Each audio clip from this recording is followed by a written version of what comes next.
తండ్రి, కృప కలిగిన దేవా, దయగలిగిన దేవా, మీకు వందనాలు. రాత్రికాలము నాలుకను గురించి మీరు మాట్లాడారు. షెలోమీతు ఎందుకు తన జీవితం పాడైపోయింది, తన కుమారుడు ఎందుకు అర్ధాంతరంగా చనిపోయాడు, ఇలా అనేకమైన విషయాలు రాత్రికాలం ముందు అయా మీ వాక్యము ద్వారా మాతో ముచ్చటించారు. చాలా సంతోషమైంది ప్రభువా.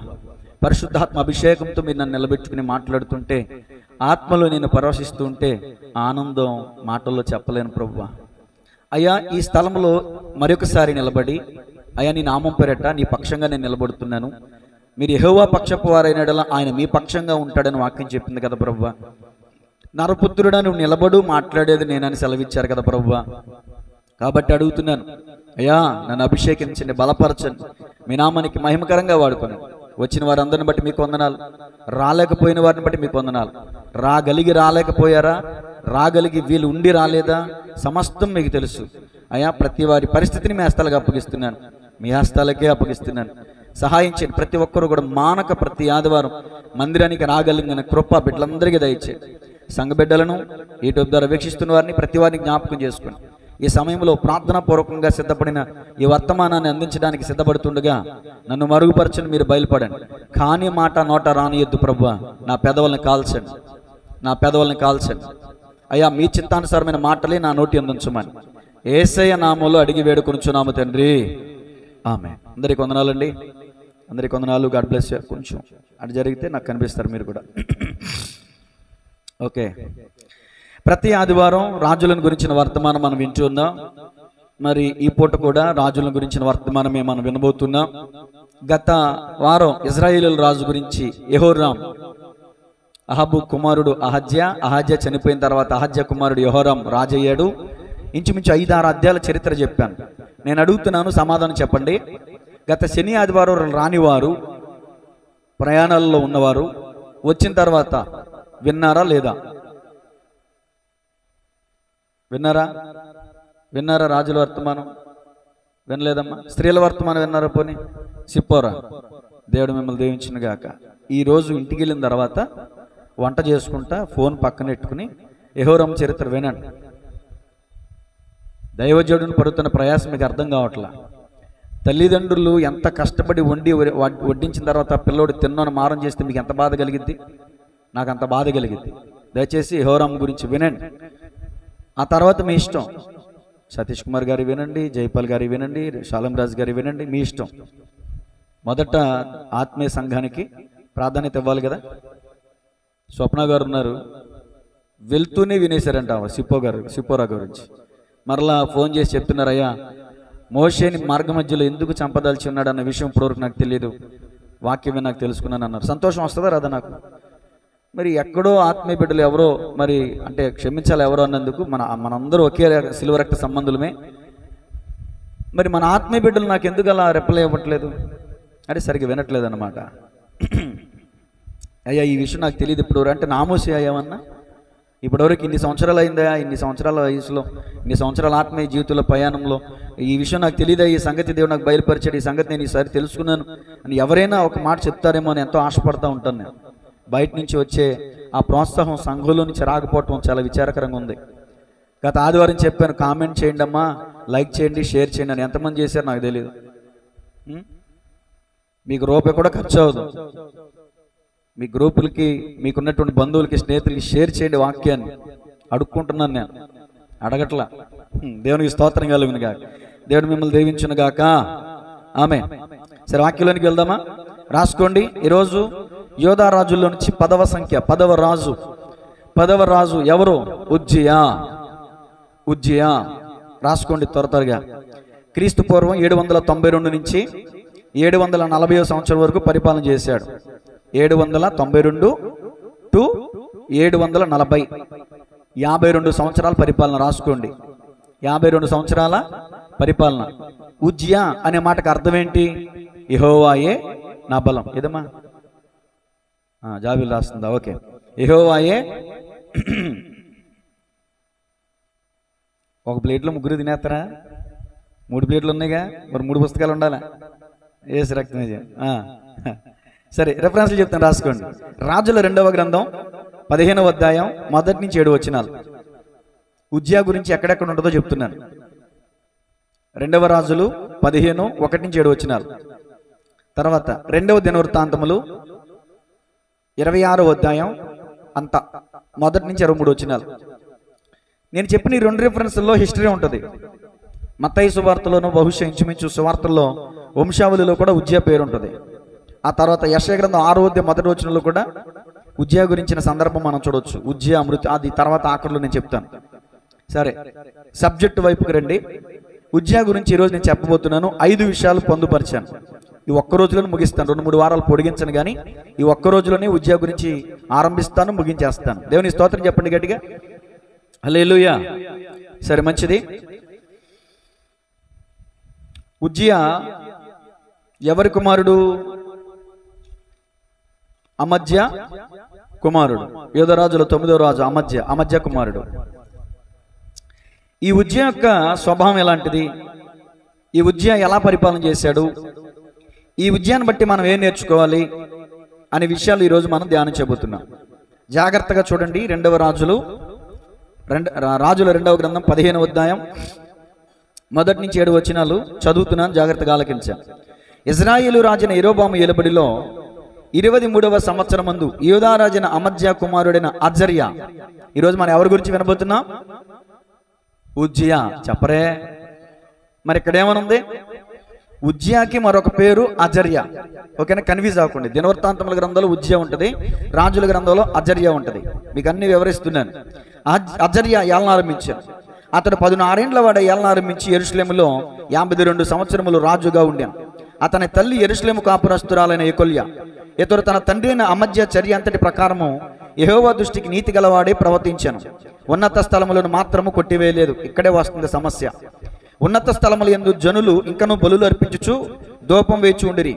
ఏదో ఒక కోశాన ఏదో ఒకటి సాతాను డెవలప్ అవుతున్నాడు. చిట్ట చివరికి వీళ్ళని నాశనం చేస్తున్నాడు. మనలో అందుకనే ఏ మూల కూడా సాతాను సంబంధమైనవి ఉండటానికి వీల్లేదు. యెహోవా ఈ రాజును మొత్తినందున అతడు మరణమగు వరకు కుష్ఠిరోగి అయి ప్రత్యేకముగా ఒక నగరులో నివసించాను గనుక రాజకుమారుడైన యోతాము నగరం మీద అధికారి అయి దేశ ప్రజలకు న్యాయముగా తీర్పు తీర్చేవాడుగా ఉండాను. ఏమండి, ఇతడు ఎలా పరిపాలన చేశాడు? అమజ్య చర్య అంతటి ప్రకారం యెహోవా దృష్టికి నీతి కలిగి ప్రవర్తించాడు. ఇతడు యథార్థముగా ప్రవర్తించాడా, భక్తిహీనంగా ప్రవర్తించాడా? చెప్పండి అందరూ కూడా. యథార్థంగా ప్రవర్తించిన ఇతనికి కుష్ఠరోగం ఎందుకు వచ్చింది?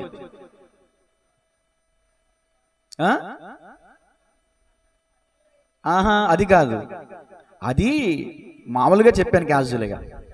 ఇతనికి కుష్ఠరోగం ఎందుకు వచ్చిందో సబ్జెక్ట్లో మీకు అర్థమవుద్ది. కాబట్టి ఒక్కొక్క పాయింట్ చెప్పుకుంటా వస్తా. ఇప్పుడు తీయండి. దినవృత్తాంతముల 2వ గ్రంథం 26వ అధ్యాయం 3 నుంచి 5 వచనాలు చదవండి. ఉజ్జియా ఏలన ఆరంభించినప్పుడు 16 ఏండ్ల వాడై యెరూషలేములో 52 సంవత్సరములు ఏలెను. అతని తల్లి యెరూషలేము కాపురస్తురాలు, ఆమె పేరు యెకొల్యా. అతడు తన తండ్రి అయిన అమజ్యా చర్య అంతటి ప్రకారం యెహోవా దృష్టికి ఎలా ప్రవర్తించాడో యథార్థముగా ప్రవర్తించాను. ఇంకా దేవుని ప్రత్యక్షత విషయమందు తెలివి కలిగిన జకర్యా దినములలో అతడు దేవుని ఆశ్రయించాడా, దెయ్యాన్ని ఆశ్రయించాడా? అది తర్వాత అతడు యెహోవాను ఆశ్రయించినంత కాలం దేవుడు అతని వర్ధిల్లా చేసెను. 3 నుంచి 5 వచనాలు చదువుకున్నాం. ఇప్పుడు నేను వివరిస్తాను, నా వైపు చూడండి. రెఫరెన్స్లు చెప్తాను కానీ టకటక రాసుకోండి. మీరు రెఫరెన్స్లు చదవటం ద్వారా టైం వేస్ట్ అవుతుంది కాబట్టి నేనే చెప్పేస్తా. ఇక్కడ ఉజ్జియా అతని జీవితంలో వర్ధిల్లాడు. అతడు వర్ధిల్లడానికి గల మొట్టమొదటి కారణం ఏంటంటే యథార్థత. అతడు వర్ధిల్లడానికి గల ప్రాముఖ్యమైన 2వ కారణం ఏంటంటే దేవుని ఆశ్రయించుట. మొదటి కారణం చెప్పండి, 2వ కారణం చెప్పండి. ఈ 2 పాయింట్స్ రాసుకోండి. మొదటి విషయం చెప్తాను, తర్వాత 2వ విషయం చెప్తాను. ఈ 3 వచనాల్లో 2 మాటలు చెప్తున్నాను. ఒకటి యథార్థత, 2 ఆశ్రయించుట. యథార్థత కలిగినందువల్ల ఉజ్జియా వర్ధిల్లాడు. నేను వర్ధిల్లాలి, నేను బాగుపడాలి, నేను అభివృద్ధి పొందాలి, నేను రాణించాలి నా చేతి పనుల్లో, నేను దీవించబడాలి, నేను బాగుండాలి, నాకు ఆరోగ్యం ఉండాలి అని అందరూ కోరుకుంటారు. కానీ అందరికీ ఉంటుందా ఆ భాగ్యం? అందరికీ ఉండదు, కొందరికే ఉంటుంది. ఎందుకంటే యథార్థత కలిగిన వారినే దేవుడు వర్ధిల్ల చేస్తాడు. యథార్థత కలిగిన యోబుని దేవుడు వర్ధిల్ల చేశాడు. యథార్థత కలిగిన యోసేపుని దేవుడు వర్ధిల్ల చేశాడు. యథార్థత కలిగిన దానియేలును దేవుడు అభివృద్ధి చేశాడు. యథార్థత కలిగిన షద్రకు, మేషకు, అబేద్నెగోను వారిని దేవుడు డెవలప్ చేశాడు. వీళ్ళందరినీ కూడా మన జీవితాలను పరిశీలించను. ఒక రాజు గురించే చెప్తాను. వీళ్ళందరినీ ఇప్పుడు నేను చెప్పిన భక్తుల చరిత్రను పరిశీలిస్తే వాళ్ళ జీవితాల్లో యథార్థత ఉంది కాబట్టి డెవలప్ అయ్యారు. దానియేలు గురించి అద్భుతమైన మాట ఉంటుంది. దానియేలు ఇది ప్రభుత్వాలు మారిపోయినాయి కానీ దానియేలు మాత్రం అంతకంతకు వర్ధిల్లుతా వచ్చాడు. కారణం ఏంటి? దానియేలు యథార్థత. సింహాల బొంలో పడవేయబడినప్పటికీ కూడా ప్రార్థన మానలేదు, ఆరాధన మానలేదు. ఈ రోజున ఎంతమంది మానేశారో ఈ మాటల తర్వాత యూట్యూబ్ ద్వారా వినండి, బుద్ధి తెచ్చుకోండి దయచేసి. సింహాల బొంలో పడేస్తా ఉన్నప్పటికీ కూడా ప్రార్థన చేయకుండా ఆ ప్రార్థన మానని దానియేలు ఎక్కడ? చీటికి మాటికి దేవుని ఆరాధన మానేసి మనం ఎక్కడ? మన ఆత్మీయ జీవితం ఎక్కడ? ఈ విధంగా చీటికే మాటికి దేవుని ఆరాధన మానేసి ఆయా కార్యకలాపాలకు వెళ్ళి, ఆయా పనులకు వెళ్ళి, ఆయా ఫంక్షన్లకు వెళ్ళి, ఆయా స్థలాలకు వెళ్ళి దేవుని పక్కకు దోసేసి, ఆజ్ఞని పక్కకు దోసేసి మన జీవితంలో వర్ధిల్లత ఎందుకుంటుంది? మన వ్యాపారంలో వర్ధిల్లత ఎందుకుంటుంది? మన ఉద్యోగంలో వర్ధిల్లత ఎందుకుంటుంది? నేను చదివినటువంటి మాటల్లో ఉజ్జియా వర్ధిల్లెను అనే మాట చూస్తున్నాం. ఉజ్జియాని దేవుడు వర్ధిల్ల చేసిన దేవుడు నిన్ను నన్ను ఎందుకు వర్ధిల్ల చేయడు అంటే, ఉజ్జియాన్ని వర్ధిల్ల చేసి నిన్ను నన్ను వర్ధిల్ల చేయకపోవడానికి ఆయన పక్షపాత? ఏమండి, నేను మాట్లాడుతాను చెప్పండి. కృష్ణదాతి గారు, మీకు ఎంతమంది పిల్లలు?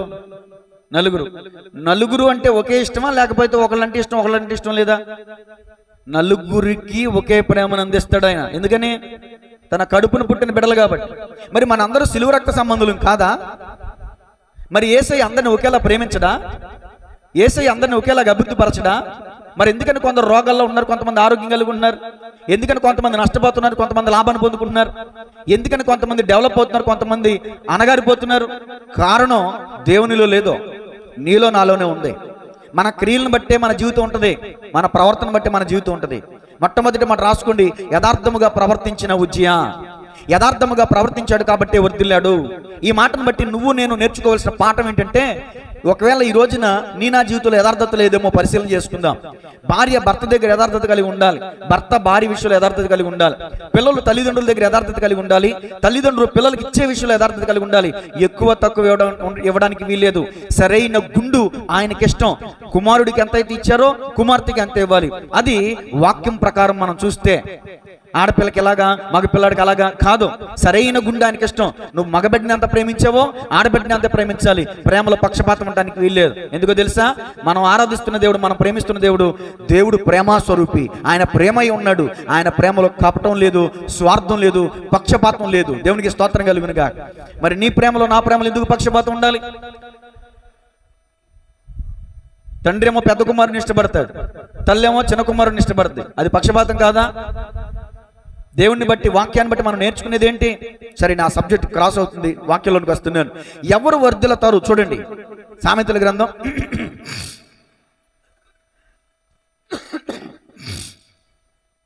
గ్రంథం 2వ అధ్యాయం 7వ వచనం. ఆయన యథార్థవంతులను వర్ధిల్ల చేయను. చాలండి. ఎవరిని వర్ధిల్ల చేస్తాడంట దేవుడు? నువ్వు అనుకున్న నా వ్యాపారంలో లాభం రావట్లేదేంటి, నా ఉద్యోగంలో డెవలప్ లేదేంటి, నా పంటలో అభివృద్ధి లేదేంటి, నేను చేస్తున్న చేతి పనుల అభివృద్ధి లేదేంటి? ఎందుకు వస్తుంది? ఆయన యథార్థవంతులను వర్ధిల్ల చేస్తాడని వాక్యం చెప్తుంటే, ఏ కోసన నీ జీవితంలో యథార్థత లేకపోతే దేవుడు నిన్ను ఎందుకు అభివృద్ధిపరచాలి? దేవుడు నిన్ను ఎందుకు తలగా ఉంచాలి? దేవుడు నిన్ను అప్పిచ్చేవాడికి ఎందుకు ఉంచాలి? దేవుడు నిన్ను పైవాడికి ఎందుకు ఉంచాలి? నువ్వు ఆశపడుతున్నావు నేను పైవాడిగా ఉండాలి, నువ్వు ఆశపడుతున్నావు నేను తలగా ఉండాలి, నువ్వు ఆశపడుతున్నావు అప్పు ఇచ్చేవాడుగా నేను ఉండాలి. మంచిదే. ఎవరిని ఆశీర్వదిస్తారో తెలుసా దేవుడు? మీరు ఇంటికి వెళ్ళి చదువుకుని ద్వితీయోపదేశకాండం 28:45 వచనం ఉంటుంది. యెహోవా మాట శ్రద్ధగా విన్నవారిని తలగా ఉంచుతాడు, పైవాడిగా ఉంచుతాడు, అప్పిచ్చేవాడిగా ఉంచుతాడు. అలా కాదు నీ జీవితంలో దేవుని మాట అంటే లెక్కాజాము లేదు. దేవుని మాట వినకుండా, యథార్థత లేకుండా, పరిశుద్ధత లేకుండా నువ్వు ఎలా అభివృద్ధి పొందగలుగుతావు? ఈ రోజున పరిశుద్ధాత్మ దేవుడు నా ద్వారా చెప్తున్న మాట ఏంటంటే, దయచేసి యథార్థత కలిగి జీవించండి. ఏ విషయంలో మీరు యథార్థత కలిగి లేరో నాకు తెలీదు. ఈ మాటలు చెప్తుండగా మీ హృదయం మీలో మండుతుంది. నిజమే, ఈ విషయంలో నేను యథార్థత కలిగి లేను. నిజమే, ఈ విషయంలో పలానా వారికి అబద్ధం చెప్పాను. నిజమే, ఈ విషయంలో పలానా వారిని మోసం చేశాను. నిజమే, ఈ విషయంలో నేను అపరాధం చేశాను, నేను పాపాన్ని మూట కట్టుకున్నాను, ఈ విషయంలో నేను అతిక్రమం చేశాను, ఈ విషయంలో నేను అవిధేయత కలిగి ఉన్నానని నీ హృదయం నిన్ను ప్రశ్నించింది కదా, అది చాలు. దాన్ని సరి చేసుకో. ఈరోజు ఈ వాక్యం అంతా నువ్వేమి పట్టి దాన్ని ఏమంటారు బైహెట్ చేయనక్కర్లేదు. ఈ వాక్యాన్ని అంతా వినటం వల్ల నీకు ఉపయోగం కాదు. ఈ ఒక్క మాట గమనించండి. నీ హృదయం నిన్ను ఏదైతే ప్రశ్నిస్తుందో, నాకు వచ్చినటువంటి సందర్భాలను బట్టి, అనుభవాలను బట్టి, పరిశీలన చేసిన దాన్ని బట్టి ఒక మాట చెప్పంటారా? ఘోరమైన శిక్ష ఏదో తెలుసా? మన మనస్సాక్షి వేదన. మన మనస్సాక్షి వేదన. నేను కొట్టే దెబ్బ, నా బిడ్డను కొట్టే దెబ్బ 2 రోజులకు మాయమైపోద్ది. కానీ మనస్సాక్షి కొట్టే దెబ్బ బతుకున్నంత వరకు కెలకేస్తూ ఉంటుంది. చేసిన తప్పుని దేవుడు మర్చిపోతాడేమో, మన హృదయం మనల్ని మర్చిపోనివ్వదు. నీ హృదయం నిన్ను ఈ రోజు ప్రశ్నిస్తుంది. ఈ ఒక్క మాట చెప్పినప్పుడు నువ్వు ఏ విషయంలో యథార్థతను కోల్పోయావో ఒక్కసారి ఆలోచించు. ప్రతి ఆదివారం దేవుని మందిరానికి వచ్చే విషయంలో కోల్పోయావా? నీ భర్త దగ్గర కోల్పోయావా? నీ భార్య దగ్గర కోల్పోయావా? నీ పిల్లల విషయంలో కోల్పోయావా? యథార్థవంతులే ఆయనకి ఇష్టలు. ఆయన యథార్థవంతులనే వర్ధల చేస్తాడు. నువ్వు దేవునికి ఎప్పుడు ఇష్టడుగా ఉంటావు ఒకసారి ఆలోచించు. ఎప్పుడు అయిష్టంగానే ఉంటావా? దేవునికి ఇష్టంగా బ్రతకవా? దేవునికి ఇష్టంగా నేను ఉండాలని ఆలోచన నీకు కలగదా? ఎంత సమయం నా ఇల్లు, నా భర్త, నా బిడ్డలు, నా వాకిలి, నా వ్యాపారం, నా అంతా స్వార్థమే. యథార్థత లేదు నీలో. నీకు ఇల్లు ఇచ్చినా, నీకు భర్త ఇచ్చినా, నీకు భార్యని ఇచ్చినా, నీకు వ్యాపారం ఇచ్చినా, నీకు ఉద్యోగం ఇచ్చినా దేవుడిని వదిలేసావు. యథార్థత ఎక్కడ ఉంటుంది నీకు? అబ్రహాముని దేవుడు అన్నాడు కదా, నీ బిడ్డను నాకు ఇచ్చేస్తాను ప్రభా. కత్తి ఎత్తేసాడు. నువ్వైతే ఇస్తావా? చెప్పండి, మీరైతే ఇస్తారా? మీరైతే ఇస్తారా? ఎవరెవరు, నేను కూడా ఇవ్వను. అక్కడ ఆలోచించండి. మీరు దేవుడిని ప్రేమిస్తున్నారా? దేవుడు ఇచ్చిన వాటిని ప్రేమిస్తున్నారా? చాలా మంది దేవుని ద్వారా పొందుకున్న వాటినే ప్రేమిస్తున్నారు. వ్యాపారాన్ని ప్రేమించేంతగా దేవుని ప్రేమించట్లా, ఉద్యోగాన్ని ప్రేమించేంతగా దేవుని ప్రేమించట్లా, డబ్బును ప్రేమించినంతగా దేవుని ప్రేమించట్లా. ఇంకెక్కడుందో నీకు యథార్థత? యథార్థవంతుల్ని ఆయన వర్ధల చేస్తాడు. యథార్థవంతులు అంటేనే ఆయనకి ఇష్టలు. లోకాసువార్తలో ఉంటుంది 2వ అధ్యాయంలో ఆఖరి మాటలో దేవదూతలు పాడిన పాట. ఆయనకి ఇష్టలైన మనుషులకు భూమి మీద సమాధానము కలుగును గాక. దేవదూతలు పాడిన పాట అది. దేవదూతలు పాడిన పాట. సేవకుని ముందు ఒకలాగా, సేవకుని వెనకాల ఒకలాగా. యథార్థత లేకపోవటం అంటారు అది. యథార్థత లేకపోవటం అంటారు అది. మందిరానికి వచ్చినప్పుడు ఎలా ఉంటున్నావో ఇంటికి వెళ్ళిన తర్వాత కూడా అలాగే ఉండగలగాలి. అది యథార్థత అంటే. మందిరానికి వచ్చేసరికి కుందేలు పిల్ల, ఇంటికి వెళ్ళేసరికి పంది పిల్ల. అది కాదు యథార్థత అంటే. యథార్థవంతులు ఆయనకి ఇష్టలు, యథార్థవంతులు ఆయన వర్ధల చేస్తాడు. మరొక మాట, యథార్థవంతులు ఎలా ఉంటారో తెలుసా? సామెతల గ్రంథం 10వ అధ్యాయం 9వ వచనం రాసుకోండి, చదవండి. యథార్థముగా ప్రవర్తించేవాడు ఎలా ఉంటారంట? నిర్భయంగా ఉంటారు. అంటే భయం లేకపోవటం. నిర్భయం అంటే భయం లేకపోవటం. ఈ రోజున నీ కుటుంబంలో, నీ జీవితంలో, నీ హృదయంలో భయం ఉందా? దేని గురించి అయినా? ఎందుకుందా భయం? మాట్లాడకండి అమ్మా. ఒక్క మాట కూడా మీరు మిస్ అవడానికి వీల్లేదు. దేవుని స్తోత్రం చెప్పండి గట్టిగా. ఆదాం, హవ్వ అని పిలవగానే పరిగెత్తుకుంటూ వెళ్ళిపోయేవాళ్ళు ఆనందంగా, సంతోషంగా. ఒక్కసారిగా ఆయన స్వరం విని భయపడి ఎందుకు దాక్కున్నారు వీళ్ళు? అవాదములు ఎందుకు దాక్కున్నారు? యథార్థతను కోల్పోయారు. తినొద్దన్న పండు దేవుడు ఉన్నప్పుడు తినలేదు, కానీ ఆయన వెళ్ళిపోయాక దొంగిలించి తినేశారు. అది యథార్థత అంటారా? తినొద్దు అన్న పండును తినేశారు. యథార్థతను కోల్పోయారు. అక్కడ వచ్చింది వాళ్ళకి శాపం, అక్కడ పోయింది వాళ్ళకి ఉద్యోగం, అక్కడ వచ్చింది వాళ్ళకి కష్టం, నష్టం, వ్యాధి, రోగం, బాధ. నీవు బ్రతుకు దినంలో నీవు చెమటోర్చి కష్టించి పంటను పండించి, నువ్వు నేలను సేద్యపరిచి నువ్వు పంట తింటావు. నువ్వు బ్రతుకు దినంలో నీవు ఆ నేల ఏమేస్తుందంట? ముళ్ళ తుప్పలు, గచ్చపోదలు వస్తుంది. ఆడ అంతకుముందు లేవు ముళ్ళ తుప్పలు. ఈ ముళ్ళు శాపానికి గుర్తు. నీ ఇంట్లో ఎందుకుంది ఈ శాపం? ఎందుకుంది నీకు భయం? ఆదాములాగా చేయొద్దన్న పని చేస్తే ఎవరికైనా భయం వేస్తుంది మరి, అంతే కదమ్మా. చేయొద్దన్న పని చేస్తాం, చేయమన్న పని చేయం మనం. గమనించాలి మరొక మాట. సామెతల కింద 15వ అధ్యాయం 8వ వచనం, యథార్థవంతుల ప్రార్థన ఆయనకు ఆనందకరం. అంతేనా కాదు? అక్కడ అదేమందుగా అంతే. నా వైపు చూడండి.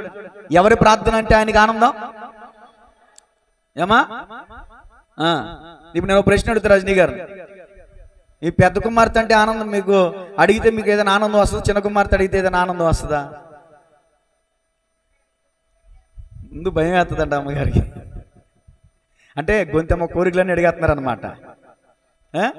అంటే నేను ఎందుకు ఇలా అడిగానంటే, ఇప్పుడు నా పెద్ద కుమార్తె, చిన్న కుమార్తె ఇద్దరు ఉన్నారండి. వాళ్ళు ఏదైనా అడిగినప్పుడు నాకు ఆనందం వస్తుంది.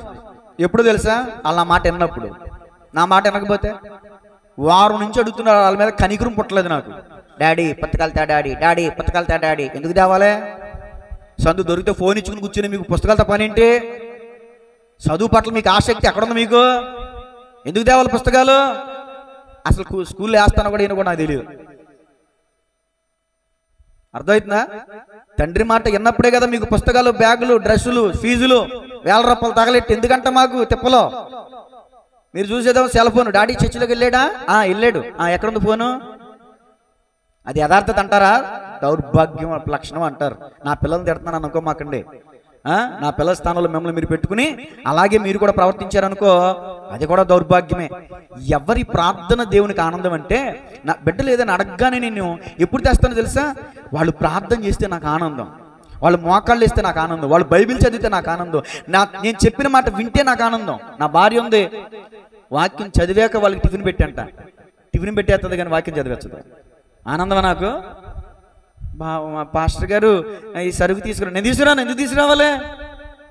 మీకు తిండినిచ్చిన దేవునికి స్తుతి చెల్లించరు కానీ, తిండి తినేస్తారు కానీ ముందు ప్రార్థన చేయరు కానీ. నా జనులు ప్రార్థన చేయక ఆహారం మృంగునట్లు. అర్థమవుతుందా? చిన్న కృతజ్ఞత ప్రార్థన కూడా చెప్పరు. ప్రభువా నాకు ఈ ఆహారం ఇచ్చే వందనాలయ్యా. యథార్థత ఉండాలి. యథార్థవంతుల ప్రార్థనే ఆయనకు ఆనందం. నీ జీవితంలో యథార్థత లేకుండా నువ్వు ఉపవాస ప్రార్థనే ఉంటావా? ఉజ్జీవ ప్రార్థనే చేస్తావా? పొర్లి దొర్లి దండలెట్టేస్తావా? మందిరం చుట్టూ తిరిగేస్తావా? నీ ప్రార్థన ఆకాశం దాకా కాదు కదా, ఈ పైకప్పు కూడా పైకి వెళ్దాం. ఈ పైకప్పు లోపల ఉండిపోద్ది. అర్థమవుతుందా? నువ్వు యథార్థంగా ఉండే 5 నిమిషాలు ప్రార్థన చేయి, పరలోక ద్వారాలు తెరవబడతాయి. గట్టిగా చెప్పాలి కొడతారేమో అనుకుంటున్నాను నేను. వేసి రకమే. యథార్థవంతుల ప్రార్థన ఆయనకు ఆనందకరం అంట. తర్వాత 3:32 సామెతలు 3:32 యథార్థవంతులకు ఆయన తోడుగా ఉంటాడంట. మనం పాట పాడతాం. ఏం పాట? ఇంకో మాట, నీవుంటే నాకు పాటండమ్మా ఒకసారి ఛానల్ ఎందుకు పాడి. నీ మాట చాలయ్యా. ఎందుకు వింటావా పెడతావా? ఈ సేవతో నీ సేవతో వదిలేసే నీకు నీ మాట చాలయ్యా నా బతుకి. దేవుని మాట వింటావా? తెలివి కలిగిన జకర్యా దినములలో ఉజ్జియా యెహోవాను ఆశ్రయించడం. జకర్యా యాజకుడు, జకర్యా ప్రవక్త, తెలివి కలిగిన జకర్యా దినములలో దైవజనుని మాట విన్నాడు. అక్కడ ఉజ్జియా దైవజనుని మాట వింటున్నావా నువ్వు? యేసు రక్తమే జయం. నీ మాట చాలయ్యా, నీ చూపు చాలయ్యా, నీ తోడు చాలయ్యా. పాడాలి. నీ నీడ చాలయ్యా, నీ మాట చాలయ్యా, నీ తోడు చాలయ్యా. దేవునికి స్తోత్రం చెప్పండి. హల్లెలూయా. ఈ పాట పాడంగానే దేవుడు ఆనందంతో సంతోషంతో నా తోడు కావాలంట నా బిడ్డలకి, నా నీడ కావాలంట నా బిడ్డలకి, నా చూపు కావాలంట నా బిడ్డలకి, నా మాట కావాలంట నా బిడ్డలకని ముందు స్తుతుల సింహాసనం వచ్చి ఇక్కడ కూర్చుంది. స్తుతుల సింహాసనం మీద యేసయ్య వచ్చి కూర్చున్నాడు. ఆ యేసయ్య ఇక్కడ కూర్చుని చూస్తుంటే అన్ని దెయ్యాలే తప్ప ఒక్క దేవుని బిడ్డ లేడంట. అంటే ఒక్క యథార్థవంతుడు లేడంట. అందరి ఆరాధిస్తున్నారు, నీ మాట చాలయ్యా. కానీ వాళ్ళ ముఖంలో ఎవరి ముఖం కనబడుతుందంట? యేసయ్యకి సైతాను ముఖం కనిపిస్తుందంట. ఎందుకని? వాళ్ళ హృదయంలో యథార్థత లేకుండా చేసే ఆరాధనకి దేవుడు తన్మయమైపోతాడు అనుకుంటున్నారా? వెంటనే మీ హృదయంలోకి వచ్చేసి మీ కోరికలన్నీ తీర్చేస్తాడు అనుకుంటున్నారా? యథార్థవంతులకి ఆయన తోడుగా ఉంటాడు. వెంటనే సింహాసనం వెళ్ళిపోయింది పరలోకానికి. నీ ఏడుపు, నీ కన్నీళ్ళు అంతా నమ్మ నాటకం బోటకం ఇక్కడున్నంత వరకే. బయటికి వెళ్ళాక నీ అంత కఠినాత్ములు మరొకళ్ళు ఉంటుంట్లా. అది యథార్థత అంటారా? కనికరమ గలవారు ధన్యులు, వారు కనికరించబడతారు. యథార్థవంతుల ఎడల ఆయన యథార్థంగా ఉంటాడు. కఠిన ఎడలాడా చెప్పండి. దయ్యగల వారిపై వాయిస్ లగట్లా. దయ్యగల వారిపై దయ్య చూపించును.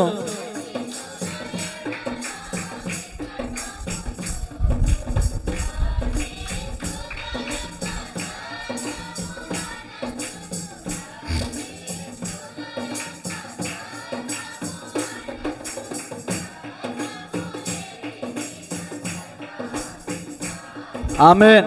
హల్లెలూయా. ఏమెరిగినా ఆయన ఎరిగినాడు లేదా? నీ హృదయంలో ఏం పెట్టుకున్నావు, పైకి ఏం పడుతున్నావు, నీ మైండ్లో ఏముంటుంది, నీ ఆలోచనలు ఏముంటుంది, నీ తలంపుల్లో ఏముంటుంది, ఇక్కడ కూర్చుని వాక్యం వింటున్నావా, ఇంటి గురించిన ఆలోచన నీలో ఉందా? సర్వము నిరిగి పాట పాడుతున్నాం కానీ అర్థం చేసుకుంటలేదు, మనం గ్రహించట్లేదు. మనం నా హృదయ తలంపులు ఆయనకి తెలుసు, నా ఆలోచన ఆయనకి తెలుసు. నువ్వు అనుకుంట్లా, భయపడట్లా దేవునికి. ఎవరికి తోడుగా ఉంటాడైనా అడుగుతున్నాను చెప్పండి. నెంబర్ 1, ఎవరిని వర్ధిల్ల చేస్తాడు? ఎవరంటే ఆయనకి ఇష్టలు? ఎవరి ప్రార్థన ఆయనకి ఆనందం? ఎవరికి ఆయన తోడుగా ఉంటాడు? ఇప్పుడు ఉజ్జయ యథార్థంగా ఉన్నాడా లేదా? ఉజ్జయాన్ని దేవుడు వర్ధిల్ల చేశాడా లేదా? ఉజ్జయాకి దేవుడు తోడుగా ఉన్నాడా లేదా? అది. తర్వాత కీర్తన 84:11, యథార్థముగా ప్రవర్తించే వారికి ఆయన ఏ మేలు చేయక మానడంట. కొంతమంది ఎంత బాధపడతారో. ఇన్ని సంవత్సరాలు అయిందండి, ఒక్క మేలు కూడా నేను పొందుకోలేకపోయినాను. ఎందుకు వస్తుంది నీకు మేలు? ఎందుకు పొందుకుంటావు నువ్వు మేలు? ఒక పక్క ఇక్కడ ఉజ్జయ రాజ్యంలోనికి వచ్చాడు. తన పితరుల కాలంలో రాజ్యంలో సైన్య బలవంతా పోయింది, కానీ ఉజ్జయ మాత్రం జయాన్ని పొందుకున్నాడు. Successful life. ఉజ్జయ జీవితాన్ని మనం పరిశీలన చేస్తే స్టార్టింగ్ జీవితంలో అతని యొక్క యథార్థత అతనికి వర్ధిల్ల చేసింది. అతనికి డెవలప్మెంట్ ఒక్క రాజ్యంలోనే కాదు, వ్యవసాయాన్ని డెవలప్ చేశాడు, రాజ్యాన్ని డెవలప్ చేశాడు, నగరాన్ని డెవలప్ చేశాడు. అవన్నీ చెప్తాం మీకు ఒక్కొక్క మాటగా. చాలా డెవలప్మెంట్ చేశాడు. దేవునికి స్తోత్రం చెప్పండి.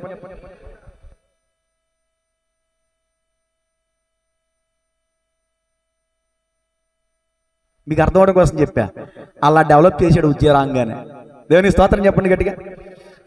యథార్థవంతులకి ఆయన ఏ మేలు చేయక మానడంటండి. మేలు చేయట్లో ఆయన ఆనందించేవాడు అంటండి.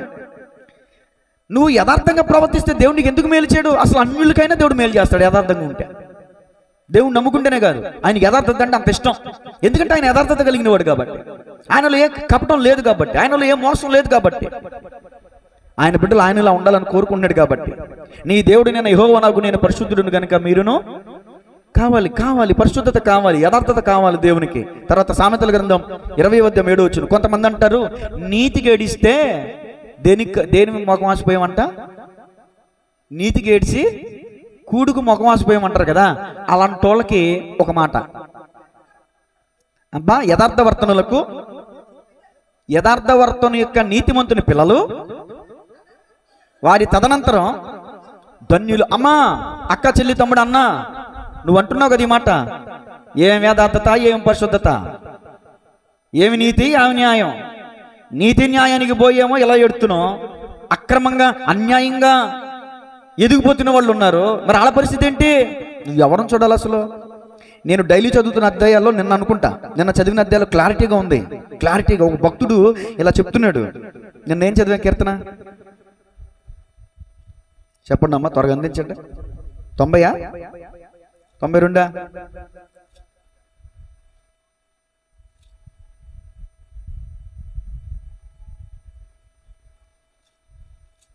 నిన్న చదివిన అధ్యాయాలు చదవండి, చెప్పండి ఒకసారి.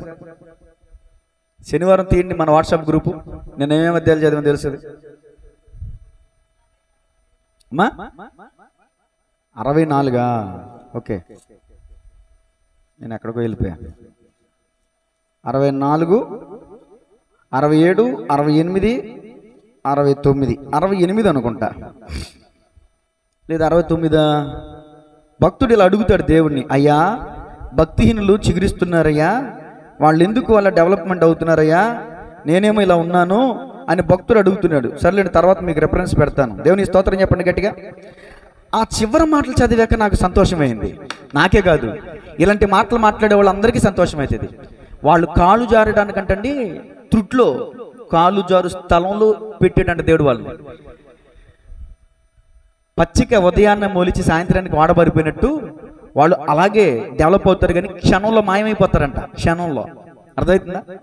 అది నీతికి నిలబడి ఒకవేళ ఆకలి దప్పులు కలిగి ఉన్నావేమో, అందుకని వాక్యం చెప్తుంది, నీతి కొరకు ఆకలి దప్పులు కొనువారు ధన్యులు. అమ్మా, అక్క, చెల్లి, తమ్ముడా, యథార్థత కలిగి నీతి కలిగి నీ జీవితంలో నువ్వేం పొందుకోలేకపోయావేమో, కానీ నీ యథార్థతను బట్టి నీ పిల్లలు, అది మాట చెప్పాలట్టగా, నీ యథార్థతను బట్టి నీ పిల్లలు, అందుకని నీ పిల్లలు బాగో కోసం నువ్వు ఎంతో కష్టపడుతున్నావు.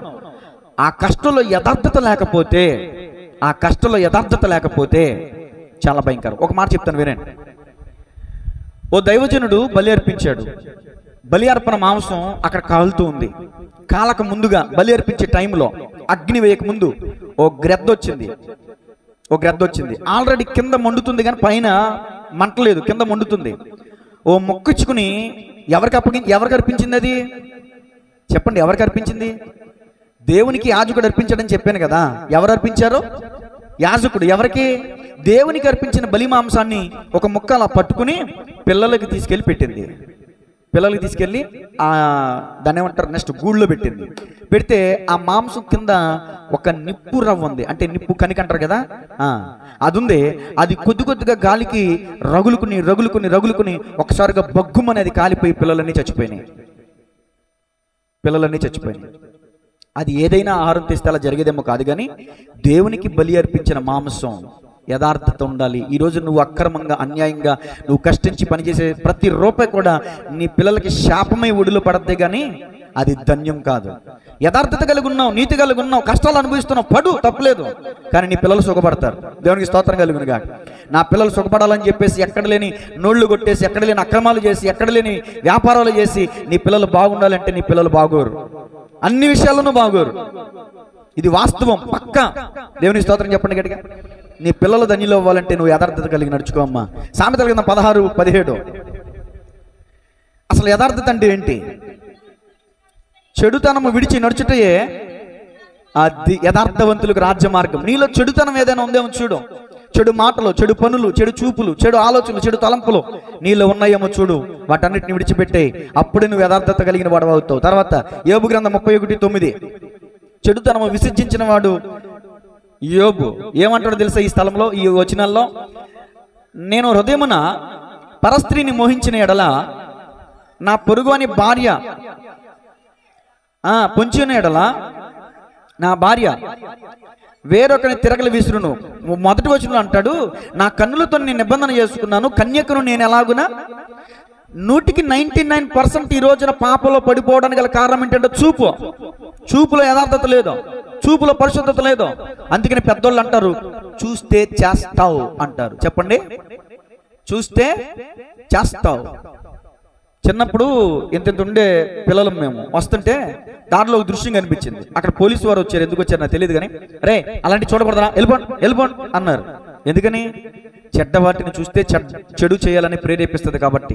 దేన్ని చూస్తావో అలాగే చెయ్యాలి, అలాగే ఉండాలని నీ హృదయాన్ని ప్రేరేపిస్తుంది కాబట్టి. చూచింది హవ్వమ్మ, అందంగా రమ్యంగా ఉందంట పండు, తిన్నది పాపలో పడిపోయింది. చూపులో నేత్రాశ అన్నారు. అందుకనే కన్నులతో నిబంధన చేసుకుంటున్నాడు, నేను చెడు చూడను. కోతుల్ని పెట్టి మనకు ఒక నీతి నేర్పుతారు, చెడు అందరూ చెప్తే బాగుంటది, చెడు చెడు చెడు. ఈ 3 విషయాల్లో మీ జీవితంలో మీ వ్యక్తిగతంగా చూపులో చెడు ఉందేమో, నోట్లో చెడు ఉందేమో, చెడు వింటున్నారేమో. ఈ రోజున చెడుతనంను విడిచిపెట్టండి, అదే యథార్థత. దేవుని స్తోత్రం చెప్పండి. ఇక నుంచి చెడ్డ మాటలు చెప్పండి, చెడ్డ మాటలు మాట్లాడకూడదు, చెడ్డ మాటలు వినకూడదు, చెడ్డ వాటిని చూడకూడదు. అప్పుడే నువ్వు యథార్థత కలిగిన వాడవవుతావు. దేవునికి స్తోత్రం కలుగును గాక. తర్వాత సామెతల గ్రంథం 28:20 నమ్మకమైన వానికి మెండైన దీవెనలు కలుగును.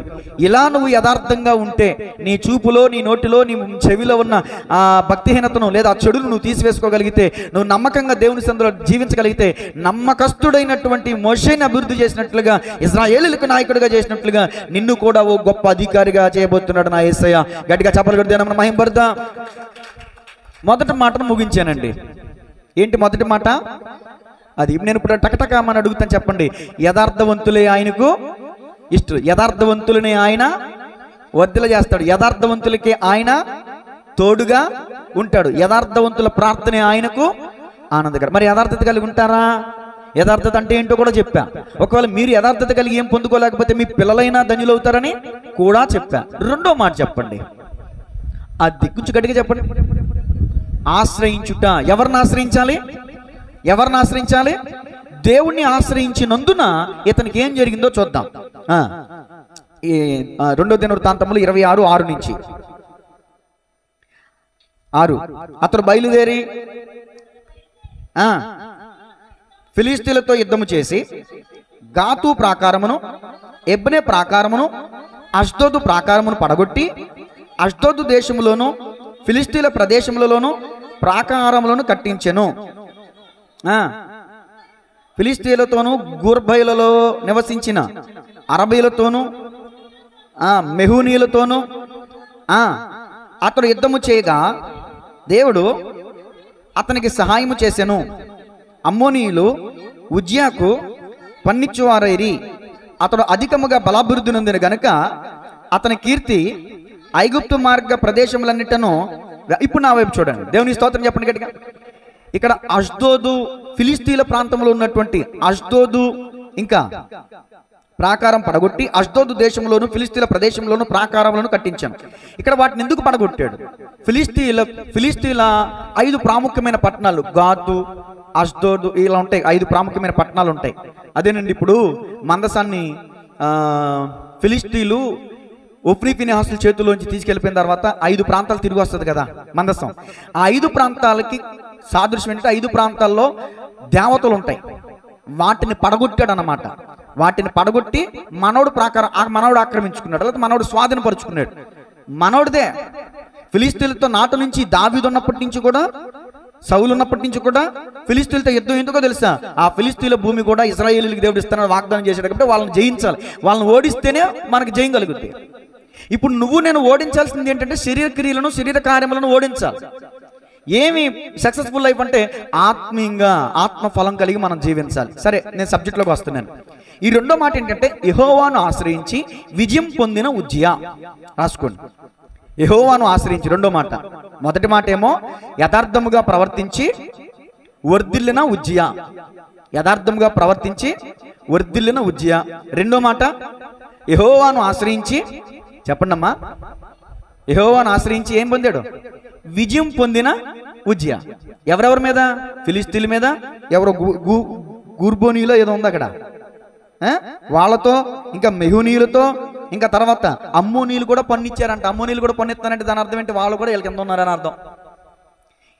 ఇతర ప్రాంతాల మీద విజయాన్ని పొందుకున్నాడు, గొప్ప విజేత అయ్యాడు. ఇక్కడ ఉజ్జియా ఎలా కనబడుతున్నాడు? ఇక్కడ విజేత, సక్సెస్ఫుల్ లైఫ్. సంగీత సంకీర్తన వింటల వాక్యం. దేవుని స్తోత్రం చెప్పండి గట్టిగా. ఎందుకు ఇతనికి విజయం కలిగిందో చెప్పండి. ఉల్టా అడిగాను అంతే, నేను సింపుల్గా.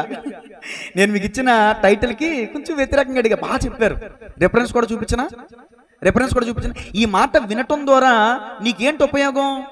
నీ గుండెలో ఒక మాట కలిగిద్ది, నిజమే కదా, నేను దేవుణ్ణి ఆశ్రయించకపోవటం వల్లే కదా నాకు అపజయం కలిగింది అనే థాట్ నీకు వస్తే నువ్వు సరిగ్గా వాక్యం వింటున్నావు అని అర్థం. నీ ఇంట్లో విజయం ఎందుకు లేదు? నీ వ్యాపారంలో ఎందుకు విజయం లేదు? నీ ఉద్యోగులు ఎందుకు విజయం లేదు? ఎందుకంటే నువ్వు యెహోవాను ఆశ్రయించలా. చూడండి ఒక మాట, అద్భుతమైన మాట. దినవృత్తాంతముల 2వ గ్రంథం ఇదే అధ్యాయంలో, ఇదే పుస్తకంలో నుంచి 13-18. ఈ ప్రకారము ఇశ్రాయేలు వారు ఆ కాలముందు తగ్గింపబడిరి గాని యూదా వారు తమ పితరుల దేవుడైన యెహోవాను ఆశ్రయించిన హేతువు చేత జయముందిరి. ఇశ్రాయేలీలు ఎందుకు తగ్గింపబడ్డారు? మరి యూదులు, యూదా రాజ్యంలో ఉన్నవారు ఎందుకు అభివృద్ధి పొందారు? ఎందుకు విజయం పొందారు? ఇశ్రాయేలీలు దేవతలను ఆశ్రయించారు. చూడండి, ఇశ్రాయేలీలో 19 మంది రాజుల్లో ఒక్కడు యథార్థవంతుడు లేడు. యూదా రాజుల్లో 20 మంది రాజుల్లో సగం మంది యథార్థంగా జీవించి, సగం మంది మొదట యథార్థంగా ఉండి ఆఖరిలో పడిపోయి, ముందు పడిపోయి, తర్వాత యథార్థంగా ఉన్న వాళ్ళు ఉన్నారు బైబిల్ గ్రంథంలో. యూదా రాజులు 20 మందిలో. కానీ ఇశ్రాయేల్ రాజులు ఒక్కడంటే ఒక్కడు లేడు యథార్థపరుడు. యెరోబాము మొదలుకొని కడగొట్టు రాజు వరకు కూడా అందరూ కూడా దేవతను ఆశ్రయించిన వాళ్ళే. ఇప్పుడు చెప్పండి, దేవతను ఆశ్రయించాలా, దేవుని ఆశ్రయించాలా? ఖచ్చితంగా చెప్పండి, దేవతను ఆశ్రయించాలా, దేవుని ఆశ్రయించాలా? దేవునికి స్తోత్రం చెప్పండి గట్టిగా. యెహోవాను ఆశ్రయించినంత కాలం ఏం కలిగిందంటే యూదులకి విజయం. ఇప్పుడు మీ జీవితంలో, నా జీవితంలో మా గిఫ్ట్ చెప్పాలి. ఎవరిని ఆశ్రయిస్తే మనకి విజయం కలిగింది? దేవుణ్ణి ఆశ్రయిస్తే మనకి ఋషి చెప్పాలి.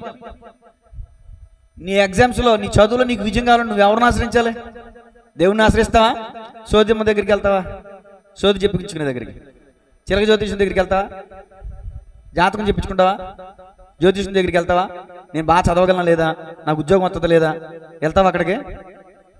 ఎందుకు వెళ్ళవు? దేవుడిని ఆశ్రయించాలి కాబట్టి. మిమ్మల్ని అడగలేను కాబట్టి ఋషిని అడుగుతున్నా. గట్టిగా చెప్పలు దేవుని మహిమపరచాలి. కొట్టనమ్మా గట్టిగా. ఆ స్థానంలో మిమ్మల్ని పెట్టుకుని మిమ్మల్ని మీరు ప్రశ్నించుకోండి. మీరు నాకంటే పెద్దోళ్ళు కాబట్టి నేను మిమ్మల్ని ప్రశ్నించకూడదు. మీకు నేను గౌరవం ఇస్తున్నాను. మీరంటే నాకు చాలా మర్యాద, ప్రేమ, అభిమానం. దేవుని స్తోత్రం చెప్పండి. హల్లెలూయా.